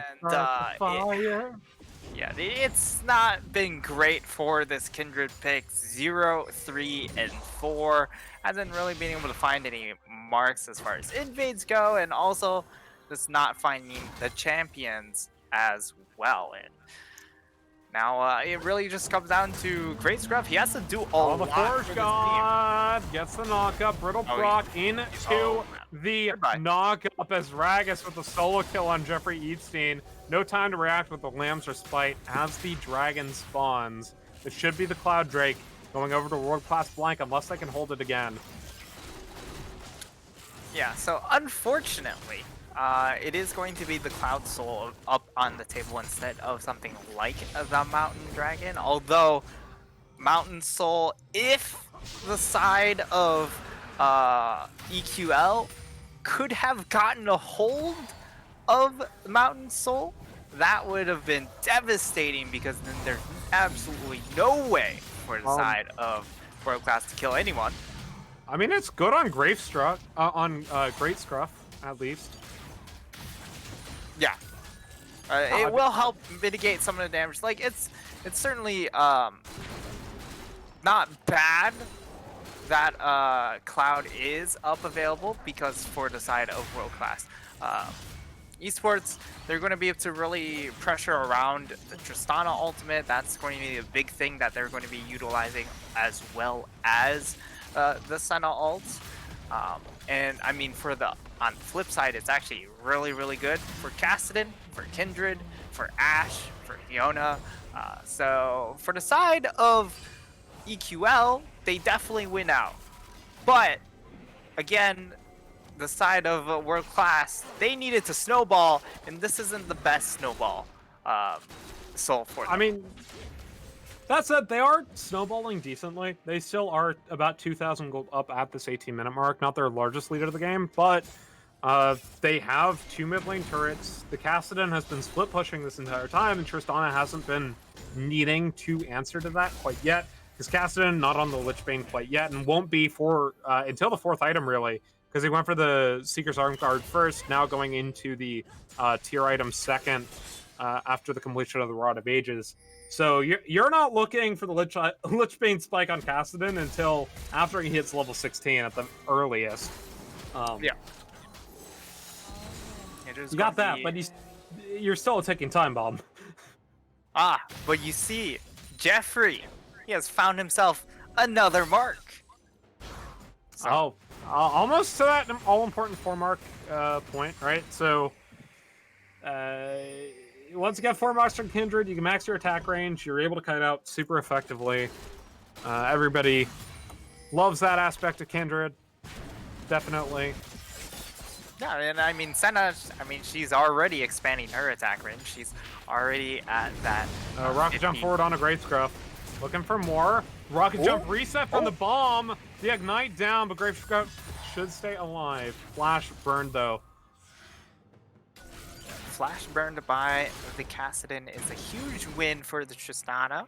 Tristana still looking for that second item. Once she gets that second item, then she can really start to power through some of these smaller skirmishes. Right now, it's just very focused on finding isolated 1v1s rather than finding the team fight or even smaller skirmishes at the moment. And Great Jace, I mean, he's just doing top lane things, hitting minions, maybe auto attack the Ornn every once in a while. He is going for the build that will allow him to really try to 1v1 the Ornn here. Here comes Ornn's Call Forge God as Ragus though taken down very low and a nice showstopper, but he still gets stunned up. Great Chase falls. This is Ragus picks up with a flash brittle proc. Once again, I might add, you were doubting this man early in the game. I mean, his lane was pretty bad. And I mean, he's recovered the lane to a certain degree, as now we see Alex Carino jump on. Here comes Great Scruff, has one more Riftwalk, should be able to do it, and there it is. Great Scruff's unstoppable, picking up the kill on the Tristana with a little under 100 health left, but the Baron's being taken. It is a slow Baron take, though. They only have Graves and Senna. Will be spotted out by Great Homie on the Leona. TP being channeled, though, from his Ragus. Turret falls in the bottom lane. Hypnotic Viper should be able to make his way over to fight in time. Solar Flare down. Baron, 3,000 health. It's just going to fall uncontested. But here comes the Lambs, despite flash forward into the pit. Still goes over to the Graves as Blue Caboose ends up popping the ultimate, stunned up by the Enchanted Crystal Arrow, but that's just his clone. Gets the second proc of the ult down as Great Homie falls. Navy Caboose picks up that kill. Sun lands as Ragus now in a bit of trouble, but he ends up trading as he gets the kill onto the set. Great scrap over the ball to stay alive for the time being, and it's a 2-0, and the Dragon, I should say Baron, going over to world-class flank. And Ezreal survives that fight, getting exceptionally low, but the catalyst is more than enough without actually completing. Oh no, the Tristana on his Eve seeing Lamb's spike goes down, should be able to tank up the rest of the damage from the bomb, tries taking its way out with the blast cone. One auto does him in as Alex Carino picks up the kill.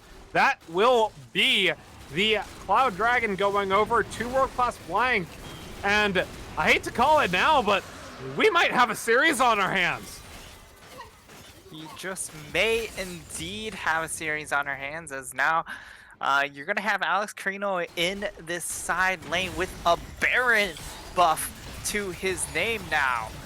As the side of EQL, well, they have okay wave clear, but it's not really that great against a full Baroned up team, and that's Alex Carino exactly didn't what get they're Baron up against. The Triss didn't get the Baron buff though. She was still dead. Oh, that's unfortunate. I mean, still, the point stands, but yeah. I mean, so I don't hate the Bork build this game from the Ashe. It's great against the Ornn, it's fine against the Wukong, but I don't know. I feel like Hypnotic Viper hasn't really had a way to get into this game quite yet, and the build's not helping. Yeah. We'll see though. It'll be tough. Great Scruff is currently 5-0, still has a level advantage on the Tristana, about to hit the level 16 power spike, about to hit his second item as well.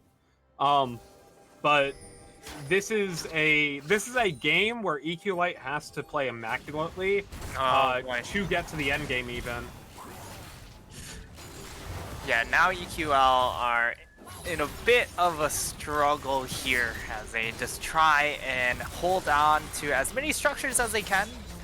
They don't need to fight to keep these inner turrets up, but really it just comes down to making sure that they can keep up the inhib Boost a bit towers. deep. Pop Cyclone should go down though. He's very low. Here comes the Call of Forge God though. Only able to get one knocked up. As the Axe Arrow hits from around downtown. I'm not sure how that one hit, but it doesn't matter as the knockup lands as Ragus is on a rampage. Jeffrey Epstein gonna do damage, but here comes Alex Carino. Ends up doing quite a bit of damage as well, but the 3-man Facebreaker into the Haymaker, still able to get the kill onto the set.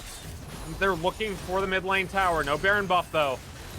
Root lands on the Great Scruff.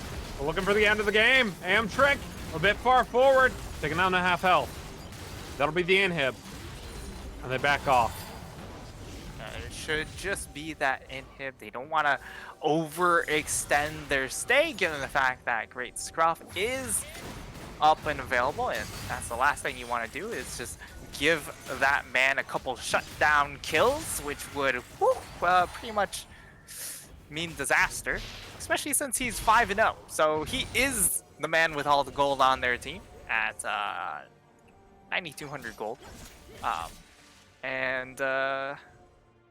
Yeah, for the side of World Class, this is exactly what they needed to do. They just needed to break one of these inhibs, and all of a sudden you have a way to finish the game if you find any one-sided fights, or really, as long as Tristana is alive, they can just murder towers.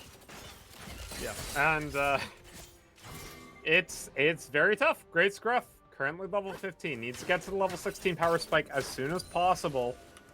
Sitting on He just ticked 15, building into so- Zonias. Building onto Zonias. So we'll see the Zonias and then the Lichbane.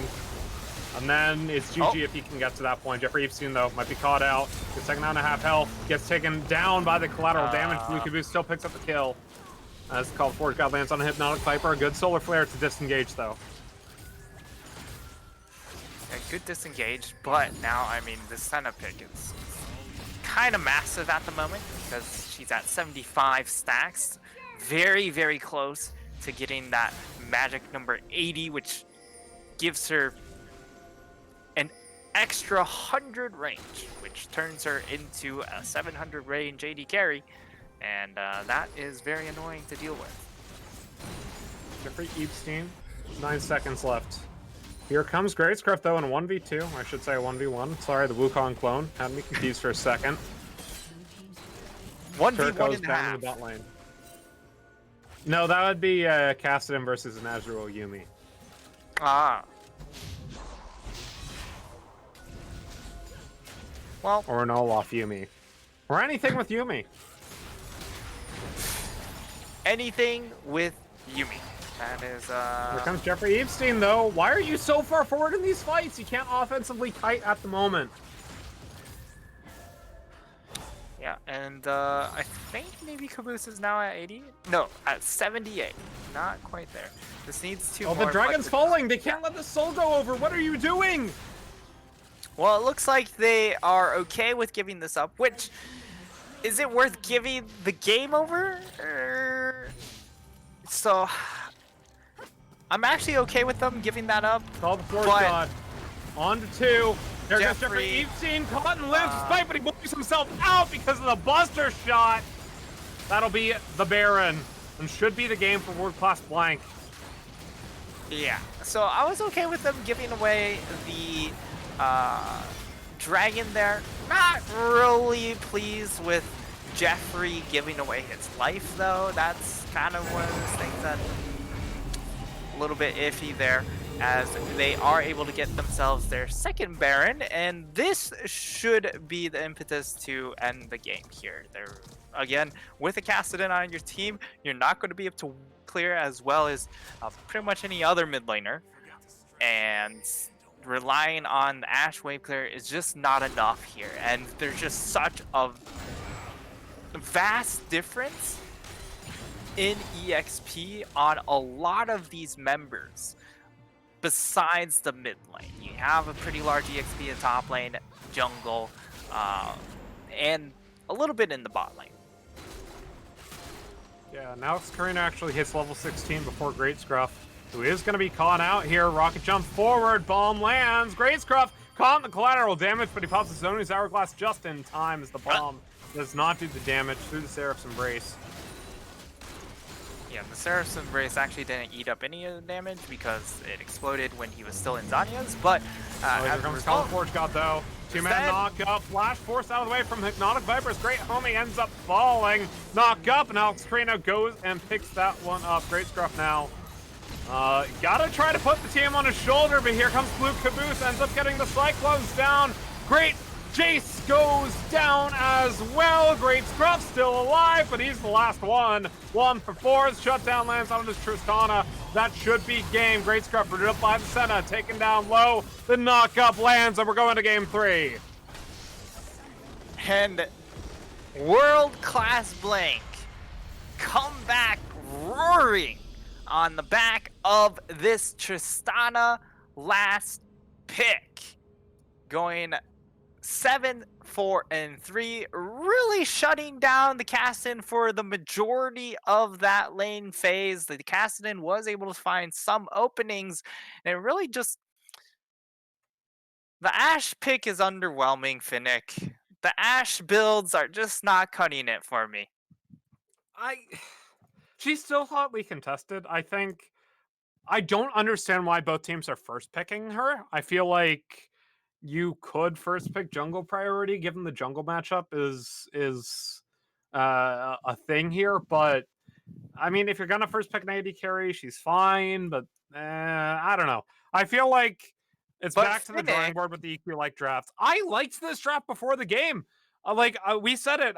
Great Scruff ended up going top lane and Great Jace went mid. I think this is just a flat out one game from EQ Light, but Alex Carino just snowballed, and EQ Light had some good moments. Maybe we're able to come back in a couple times, but weren't able to deliver on that world-class blank, just snowballing, winning the game. We're going to head to a break, but when we come back, Game 3, UJL, upper bracket, finals. See you then.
Hello, everybody, and welcome back to the Upsurge Junior League Upper Bracket Finals. It's game number 3, do or die. World Class Blank on the blue side, EQL on the red side. My name is Fennec. Joining me on the disc today is Frank Nightstar Peng, known Sage One Trick, and Ash has been banned away. Yeah, so World Class Blank really helping out EQL and making sure that they don't put their hands onto that cursed pick, because that's kind of just what it's been. It's been cursed.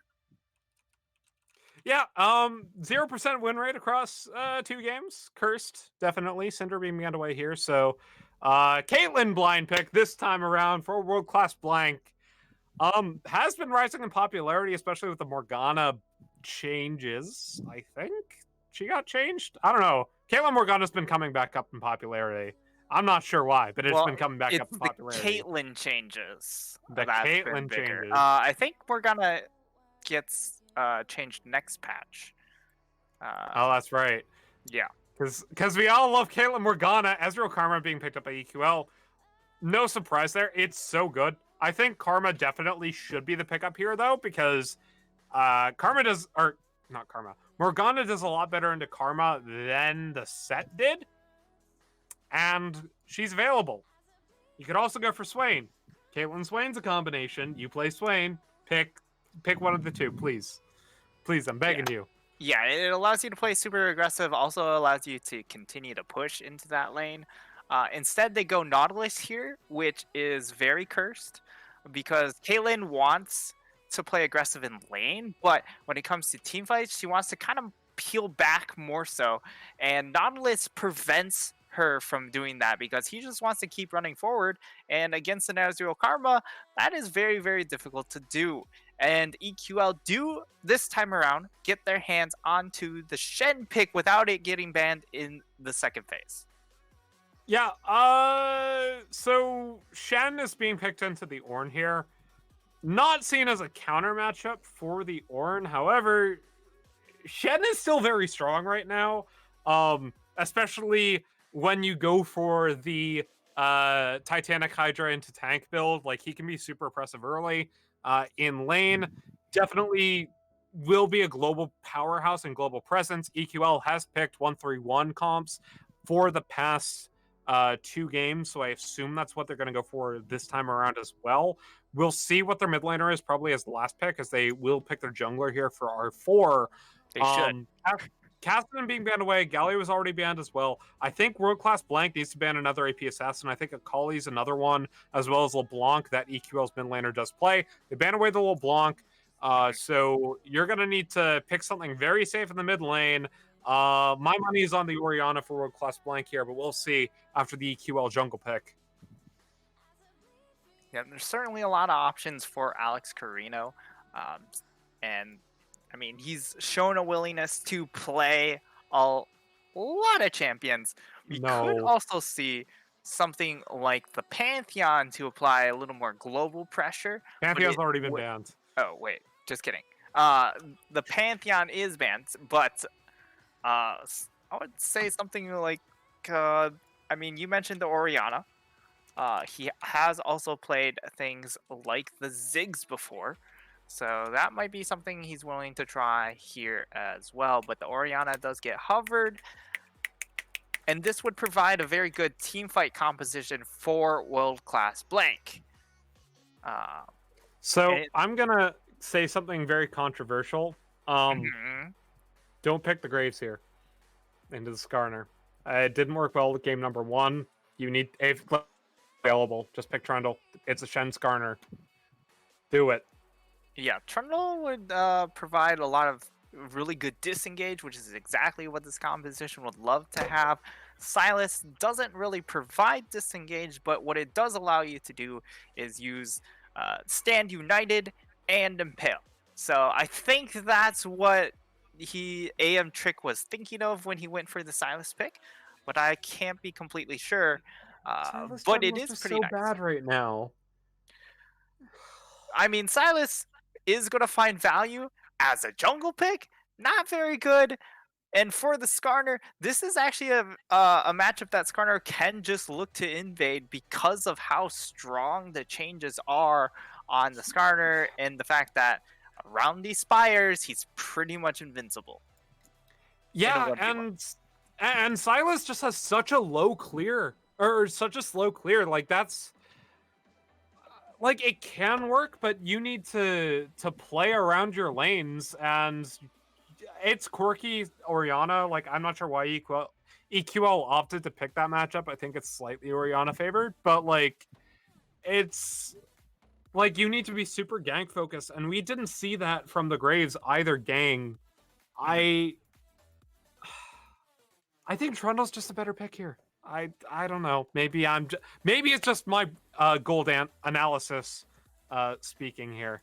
We'll see. No, I think the Trundle pillar just has so much value because of the fact that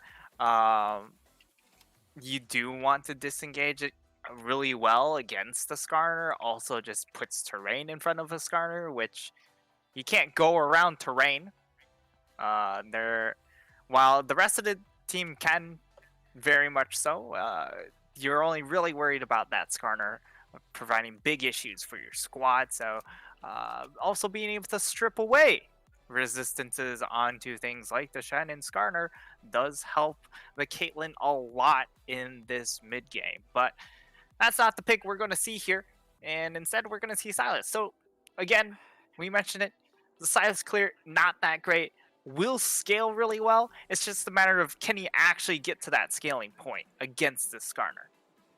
Yeah, I mean, Skarner can be very aggressive. It's typically seen as a power farmer, but much like Zac, can end up invading on the level 4 or level 5 instead of waiting for the level 6, and really punish this Silas in this early to mid game. And this is where Silas is weakest in the game. Obviously, on release or in the first iterations of Silas Jungle, he's very strong early, but now the only way he's able to get any sort of advantage going into the mid game is by ganking strong lanes. And while you have a Caitlyn Nautilus, which in theory is a strong lane, and you have an Orianna, which in theory should do well into the Corki, let's talk about the EQL comp for a second.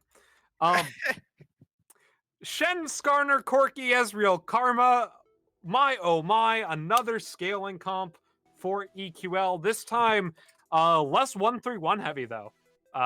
With the Corki instead of the Kassadin. Yeah, and this is a really, really solid team fight lineup in the fact that you usually the issue or drawback to an Ezreal Karma lane is the fact that if Karma goes full support items with the Sensor Grail build, her hyper carry isn't really Ezreal. He doesn't fully take advantage of that build, but here in this setup you have a Corki.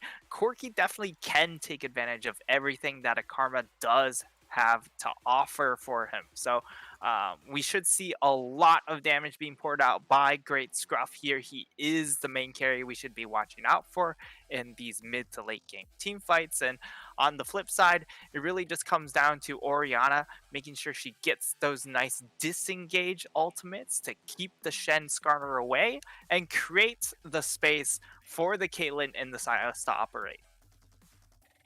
Yeah, and you need the space. You need to have this Orianna creating space and getting wave priority over this Corki. I'm just not sure about why you would pick the Corki into the Orianna here. I feel like there are other picks that you can take, like Syndra, which actually Syndra was already banned away. Okay, Corki's fine. I mean, like, Azir's fine here as well, if Great Scruff plays it.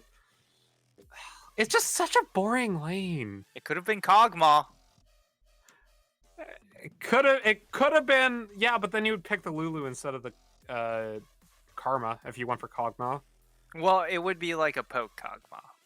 Like the full AP Kog'Maw. Mid. No one does that though. Like, what? Even it's so strong right now. It's actually busted. Is it? Because I've only seen. I mean, they added I've only seen like hybrid Kog. Ratio. I've seen hybrid Kog'Maw make his way back into the meta, but bot lane, not. No. It's mid lane Cog. Full AP mid lane Cog. I hate the sound of that. I don't doubt that it's a thing. Orianna will never be able to touch you. You just hard murder her. It is actually cancerous. Also seen in the bottom lane as full AP Kog'Maw in the TCL, the Turkish league. Yeah, but TCL isn't a major league. Major leagues have been playing hybrid if they've been playing Kog'Maw. Anyway, here at Upsurge, we're going to take a quick break. Before that, a word from our sponsor. This time around, it is the Unified Esports Association. Unified Esports Association, UEA, is a Kansas-based company that oversees multiple products that specialize and operate as a dynamic pipeline within the esports industry, providing shared experiences that directly serve collegiate youth game player or collegiate youth hobbyists and amateur video game players at every stage. Starting as a small student group at a Wichita State University, since then, UEA has grown to be a veteran organizer of tournaments and events throughout the U.S. They host tournaments for games like League of Legends, Rocket League, and Overwatch. For more information, check them out at uea.gg.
Hello, everybody, and welcome back to the Upsurge Junior League Upper Bracket Finals. My name is Fennec. Joining me on the desk today is Frank Nightstar Peng.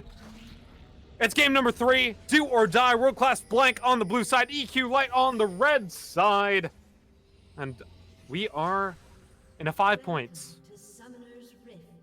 Yeah, we're in a 5-point stance for our very last game.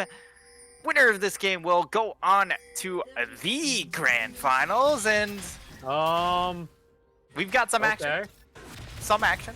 AM Trick takes Jeffrey Epstein down pretty low. Some action. Some action. So that will be this pillar being capped by the side of World Class Blank. Oh, the absconded duct hits! Okay. What? That might be a little bit too far. I mean, there's though. the follow-up damage. A bit too far, but jugglers start very low.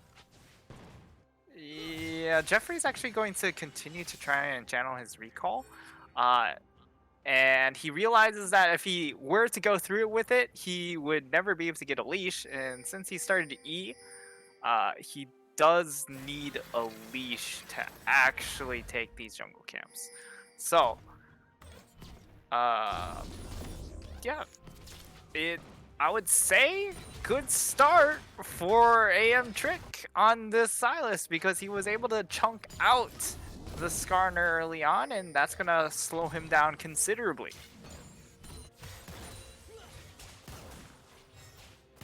I mean, the other thing though is Silas did end up down on health and started blue buff.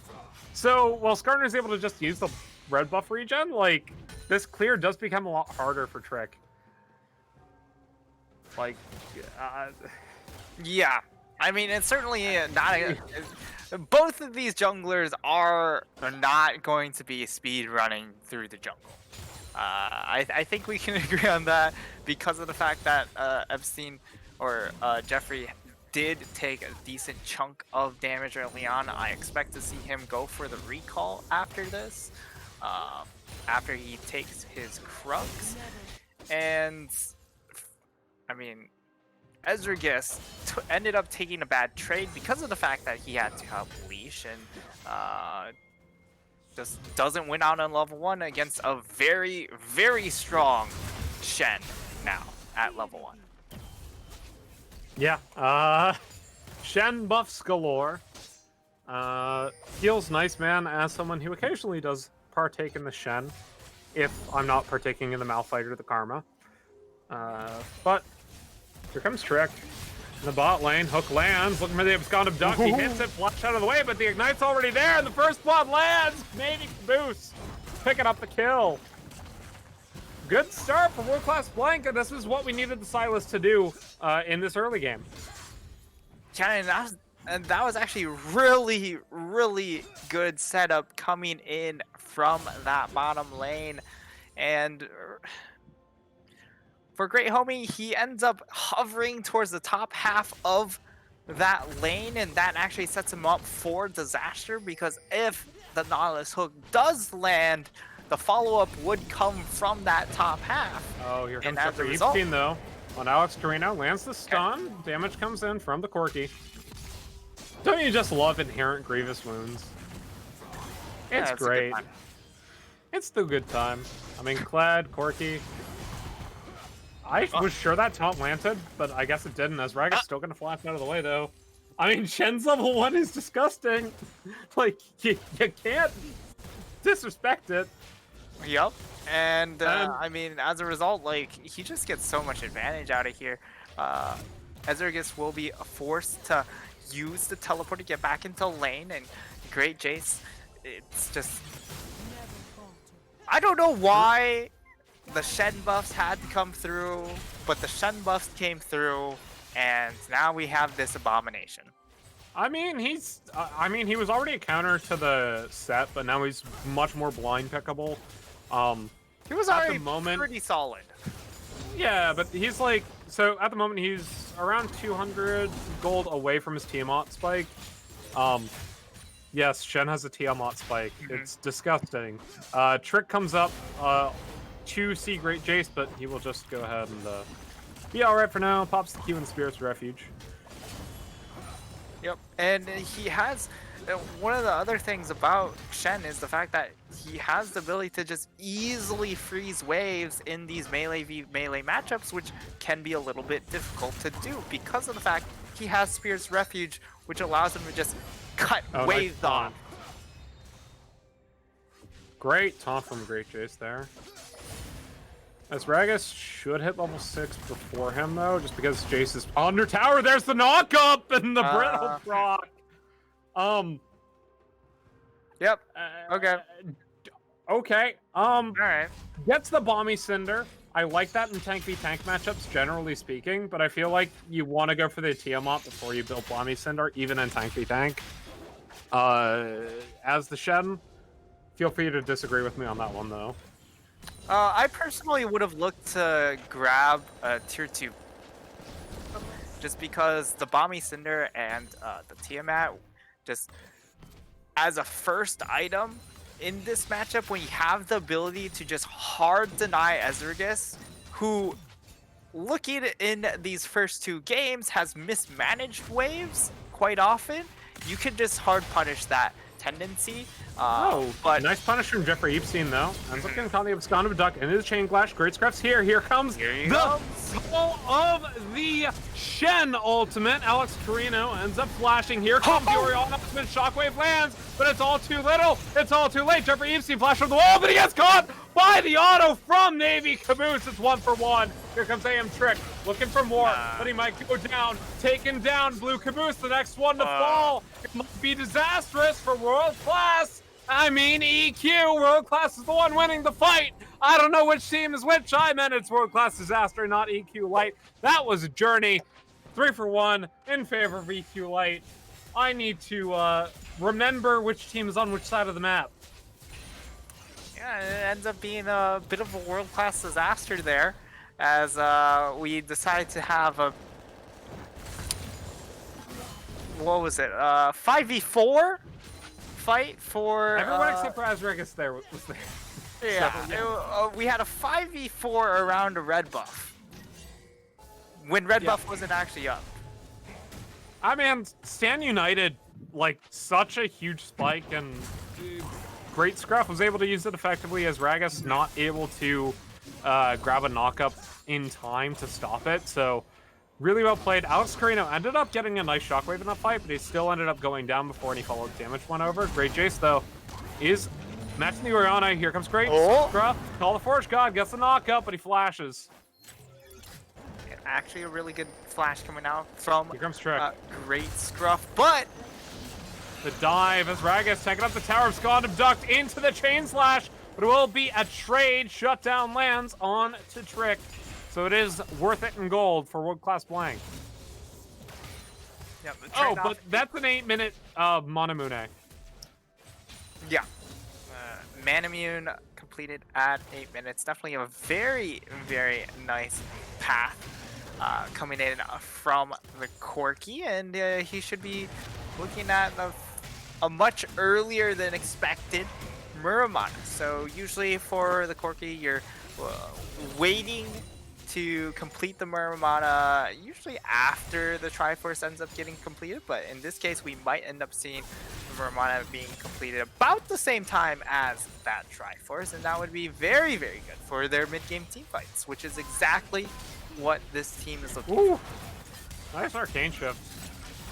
Karma Root lands onto Blue Caboose. Oh, taunt lands. I didn't think that one would. Bell's Breath dodged out. Ends up using the Searing Charge to get out. Yeah, and Great Jace just having. Oh, here's the package. Special delivery. Flash use. Great Scruff. Pops the rockets. Actually, good enough poke here. Oh no, it's the Corki bug. Oh no. Oh, yep. Oh, no. Oh. Oh, no. We're going to hear that for the rest of the game, folks. Oh. Okay, No. so your casters are going to hear it, but apparently you aren't because the We're looking production out just- for our viewers. Yeah, something We're like taking that. one for not the team. not because EU production was lucky this one time. Yeah. Here's our few mitigates most of the damage. Here comes Alex Green on the bot side, though. Okay. Shockwave is a swing and a miss. They will be able to get some tower plates off of it. some tower plates, really mostly just forcing the Ezreal off of this tower, and Ezreal just doesn't really have a great time in this lane, but has been able to do enough staying even here, which is more than good enough as far as what you expect to see out of the Ezreal. And for the Caitlyn is going to need a lot of attention, has the 2 kills, that helps a lot, but you really need those extra turret plates as well to truly snowball this Caitlyn out of that mid-game trough and hit the ground running.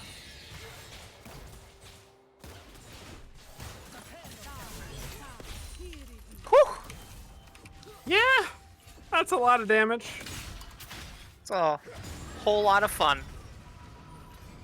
I also love Caitlyn right now. I actually played her last night with when I was playing with Pastry, so that was a very good time. I'm Nightstar and I play Valorant with Pastry Time. Wait, what? I didn't say Valorant. I said League. Wait, you played League? Wait, Yeah. what? Play What League did of Legends. How did I not get on this one? what? Well, you know, because I was asleep. That's why. Yeah. Fun times having that Unlucky. Valorant server. Well, I cry because I miss I miss Valorant every time. You know, I make fun on Nightstar for being a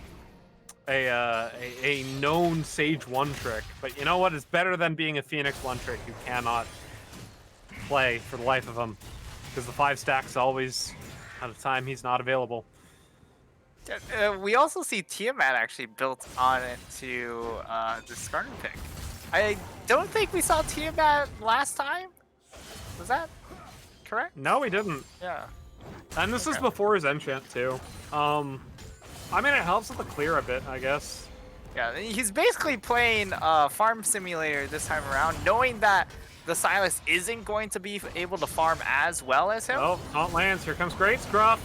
Hello. And that should be a dead Aspergus. Yep. Great Scruff picks up the kill. 4-1 on the Corki.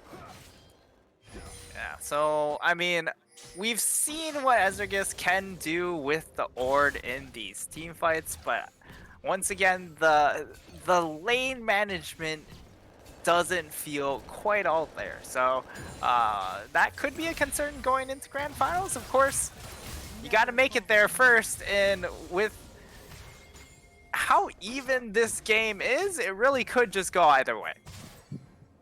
Yeah, definitely. Less than 1,000 gold between the two teams. It's gone to Duck, lands on a Hypnotic Viper into the Kingslayer. Great Home, though, is here with the Karma W. True Shot Rock nearly takes the Ezreal down, but he stays alive as the Skarner ults Alex Carino in the mid lane. Here comes the Shockwave as Navy Caboose goes on a killing spree, killing the Karma in the bot lane. Call the Forge God gets popped as the Rift Herald takes some plates down. Lots of action across the map. 1 kill for a couple of plates. Oh. True Shot Rush. Oh, Scream taken out very low, but here comes the Shen ulti, looking for more, gets the taunt down as Ragagas gonna be taken down to 400 health as the Dragon goes down to the Sylas. Mountain Soul this game, Navy Caboose pops a Q, flash forward, not gonna be able to get the abduct. Great Scruff with the rocket, no look. Oh, that was dirty. And the Pengu dab. Oh, Rounded the out. big one. You hate to see it. When you just get That was just the clapped by the big fadeaway. one. The fadeaway missile barrage. Yeah, the fadeaway, big missile to the dome, and the quirky sound effects reign supreme. To the dome, Matt and Iberia Clendaniel is not on this broadcast, I'll have you know. Well. sorry, that's a bad. we should not do in jokes on stream. By the way, that's a bad idea. Probably. Probably. But yeah, I mean, Okay, great maybe. homie. This guy's a rich man. He just took out 3 control words. That's 100 gold in his pockets. Yeah. I don't really know what to say after that one though. He made a lot of money. That was a good time. You know what else is making money? Great Jace. Currently with the Sunfire Cape. Yeah, AM Here trick. comes the Dragon, AM trick. You want to? Slow lamp into the knock up. Brittle proc. Oh, trick just waiting out the Spirit's Refuge. Okay. Come on. It's getting lower. You have Do they go for a dive? No. What? Okay. That was so free. All right. You know, He wasn't maybe in frame. maybe he just thinks that Ezreal doesn't need his help. Depth charge down onto the Karma. Still able to get the Mantra root down though. Pops the EQ back onto Blue Caboose. Yeah, Spirit's Refuge is just so broken. Here comes all the first god though.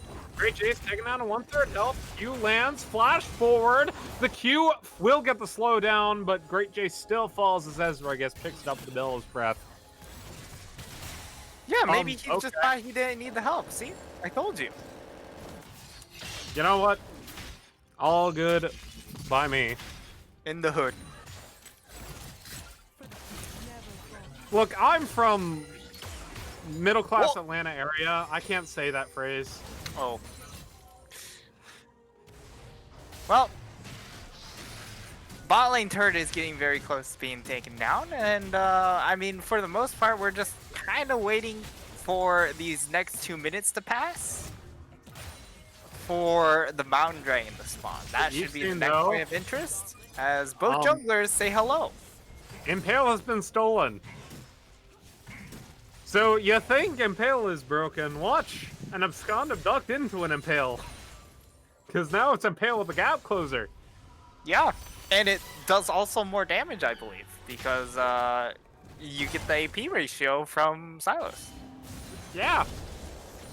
Fantastic. Here comes Jeffrey Epstein, though. Speaking of the Impale, ends up getting it. Caught out by the Shockwave, but it should be the kill going over to Great Scruff anyway on a Rampage. 6 and 1. Not 2 complete Trinity Force. Has a 9-stack door, or a 9-stack, Dark I Seal? almost said Thornspring, Dark Seal. 9-stack Dark Seal. Yeah, and more importantly, almost has the Muramana transformation. It is only about 120 mana away, and that's also going to be the same case for this Ezreal. So both of these Muramana champions about to hit huge power spikes, and it also looks like we're going to see Hypnotic Viper go for the Triforce version this time around. And I mean, there's a lot less AD threats in this game, so understandable that he isn't as interested in the armor. But I would say, you know, there's still a decent shout out to the Iceborne Gauntlet because of the fact that it can just provide such a nice zone control against a lot of these champions. But looks like he is opting for the Triforce this time around. Yeah. Meanwhile, first break happened. Bot lane goes over to the Caitlyn. Mid lane turret. One auto will get it for the side of EQ Light. We see a Fnatic Deathbrush being taken by Fully World Class spotted. Blank around this. They're spotted. Dragon has spawned. Root lands on our Jeffrey Epstein. Can't let that happen. Mantra Q used by Great Homie won't have to be available. Dragon down to 2/3. Call the Forge God. Gonna be popped here as they look to burst it down. Only able to get onto Jeffrey Epstein, but you just gotta peel the jungler off. And that should be Dragon going over to World Class Blank. That was nice zoning. Very nice zoning. Yeah, very good zoning there, but with the package, it does look like they might be still interested in trying to hard force a play. And any play that does come through would have pretty bad repercussions, in my opinion. But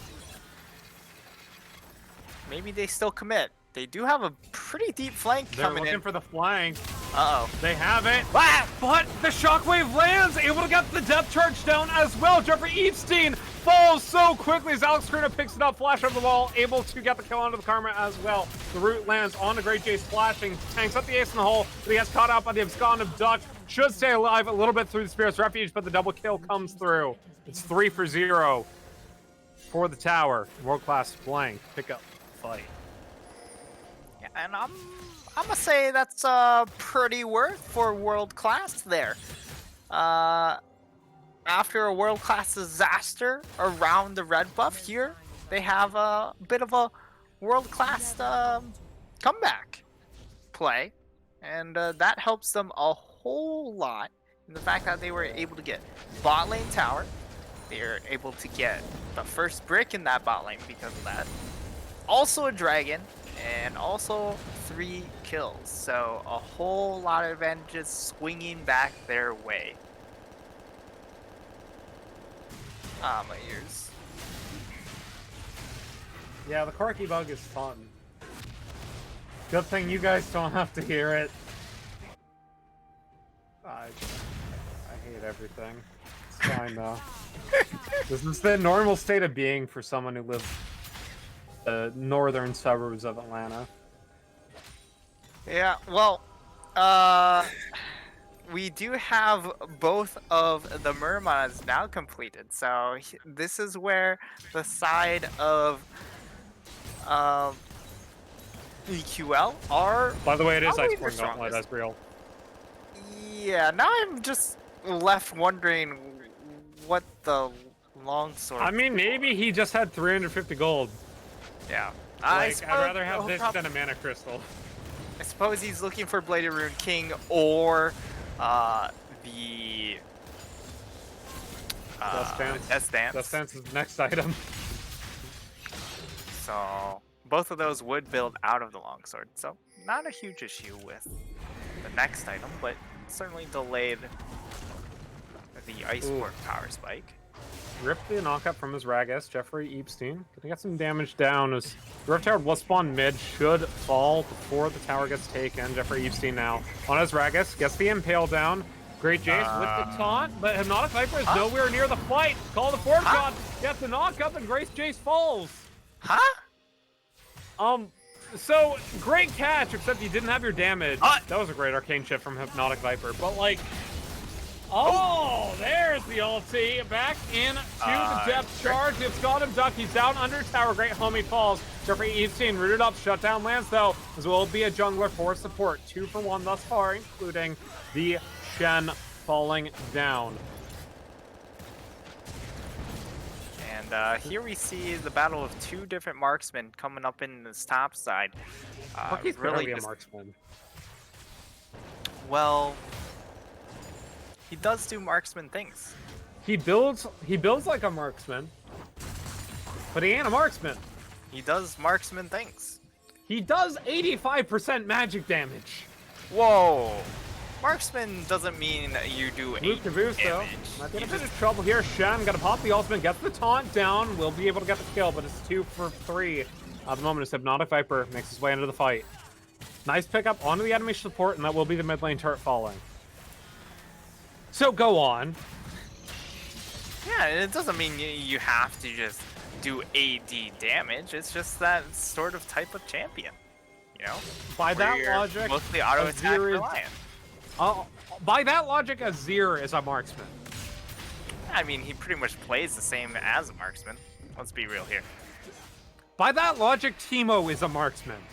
Oh yeah, you better believe him.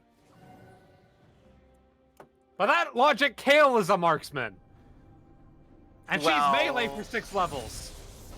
She evolves into a marksman, like a Pokemon. Can we talk about how Pokemon evolution is like the worst like word to use for that? It's metamorphosis, not evolution. There's a huge difference. Yeah, where you completely change forms instead Yeah, of metamorphosis waiting is- for 10,000 years to actually. California gets popped, and Alex Carino just released the Shen. I've got him dug now on a great homie who pops the exhaust down as the double kill lands onto the Ezreal through Oh, the man, ultimate they're flash over burning. the wall from great homie. A great scruff. Meanwhile, in the back, caught out by the hook. Will get caught by the depth charge as well as shutdown lands. Jeffrey Epstein, though, looks for the kill on Navy Caboose. Karma Have does no a little bit damage. of damage, but he ends up getting taken down. Navy Caboose on a rampage. That'll be the ace and the dragon going over to world-class flank. What was that fight setup coming in from the side of EQL? You have a pretty solid ultimate coming out from Great Scruff to try and split the fight, but unfortunately his end point in that ult or use of package just puts him in a spot where he can't actually do any more follow-up damage. So while it does roast a couple members on the side of World Class Blank, isn't really the most optimal ultimate because he isn't able to use all the gold that's being funneled onto him to actually do real damage. Yeah. Corki can't do damage in a fight if there's no one there to tank. I'm disappointed. I really am. But you know what? They still are very strong on these two carries, unfortunately for them. On the flip side, the Orianna is getting very, very close to her third item. The Caitlyn is also very close to her third item. And now at this point, once we get to that third and fourth item, that's when the advantage starts to swing back in favor of the side of World Class Blank when it comes to these item paths. And we could see just World Class Blank really running away with the game at this point. Oh, they better try to run away here. I mean, you still got to deal with the Quirky Ezreal scaling. I mean, you have an Ornn to mitigate that. I mean, these teams are just so close at all stages of the game. The Scott of Duck, though, they get the pick. Great homie should fall. Yep, an AM trick going with this somewhat of a much bruisery build than I would have expected. Finding a lot of value here as he's gone for the Spirit Visage, but as a result has quite a bit of magic resistance and cooldown reduction. Hypnotic Viper ends up going over the wall as Navy Caboose ends up doing the damage. Shen pops the ultimate, not able to get the taunt though as he was knocked up, rooted up as the TP lands. Here comes Call of Force, flash on the wall, double kill for the Caitlyn. Here comes the ace in the hole, and Hypnotic Viper stays alive just barely with a flash. Will be a 2 for 0 on the Baron, going over to World Class Blank. Yeah, and we figure out what that longsword is finally built into. It turns into that Executioner's Calling. Unfortunately, not actually doing a whole lot against a Spirit Visage Silas, which is a little unfortunate. But definitely a necessary purchase. And for the side of World Class Esports, they get themselves a very, very nice Baron buff, and now they're in firm control with a 4,000 gold lead on paper, but in realistic terms, a lot more because of the fact that they have those 3 Ornn items now into the inventories. If I may ask, and Yes. no flame here, Okay. why the Spellbinder on the Orianna when you have an Ornn on your team? Yeah, that is a very good question, because with the Ornn, you should just go Rabadon's Death Cap because it does get upgraded into Rabadon's Death Crown. And because of that build, Ornn's just left wondering, what do I upgrade? Because there's nothing for him to upgrade right now. Great Jace. Knocked up by his Regus. This is a really lit Titanic Hydra for Great Jace, by the way. This is why I like Tiamat over Bomby Cinder. Or, like, at least get your Tiamat before you finish your Sunfire Arcade. Because, like, you now know how... Like, it takes you so long to get to your Titanic Hydra if you fall behind. If you don't have the Tiamat early. Yeah, and also realistically, if you think about it, what does the Sunfire really do for you?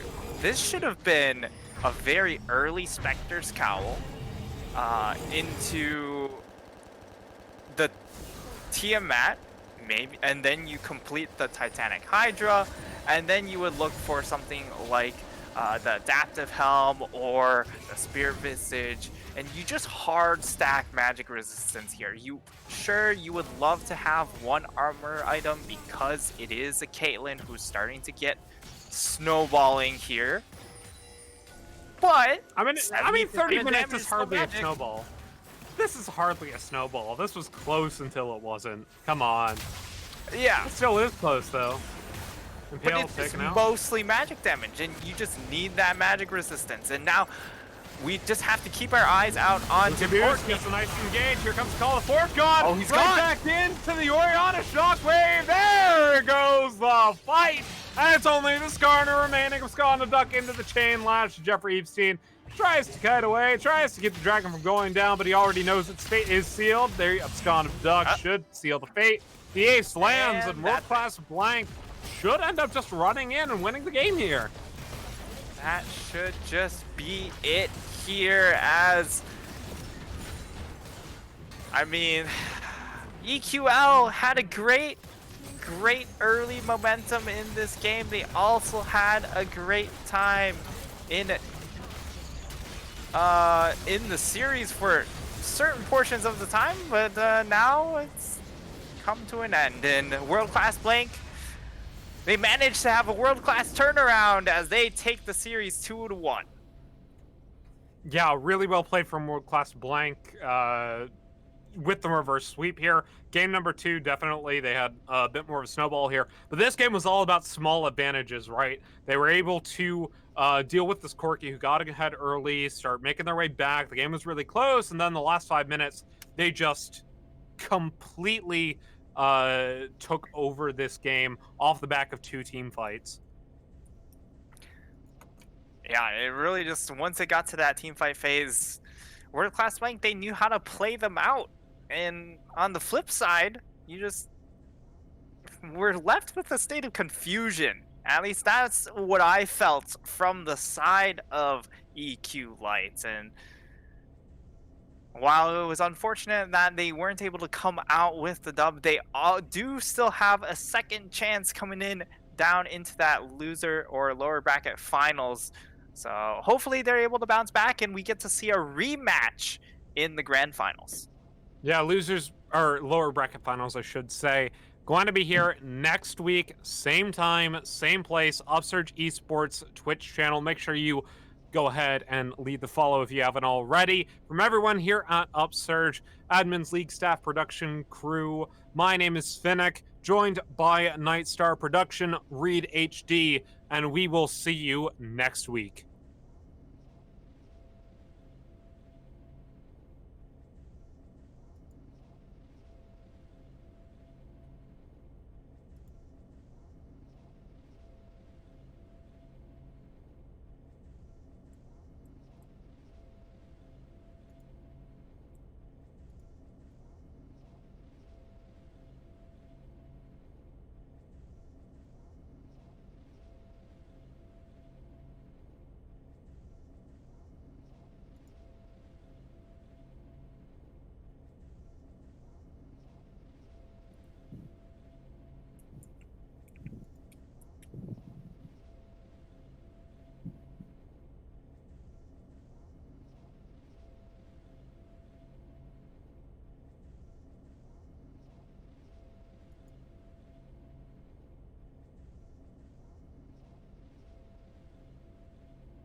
Are we good to talk?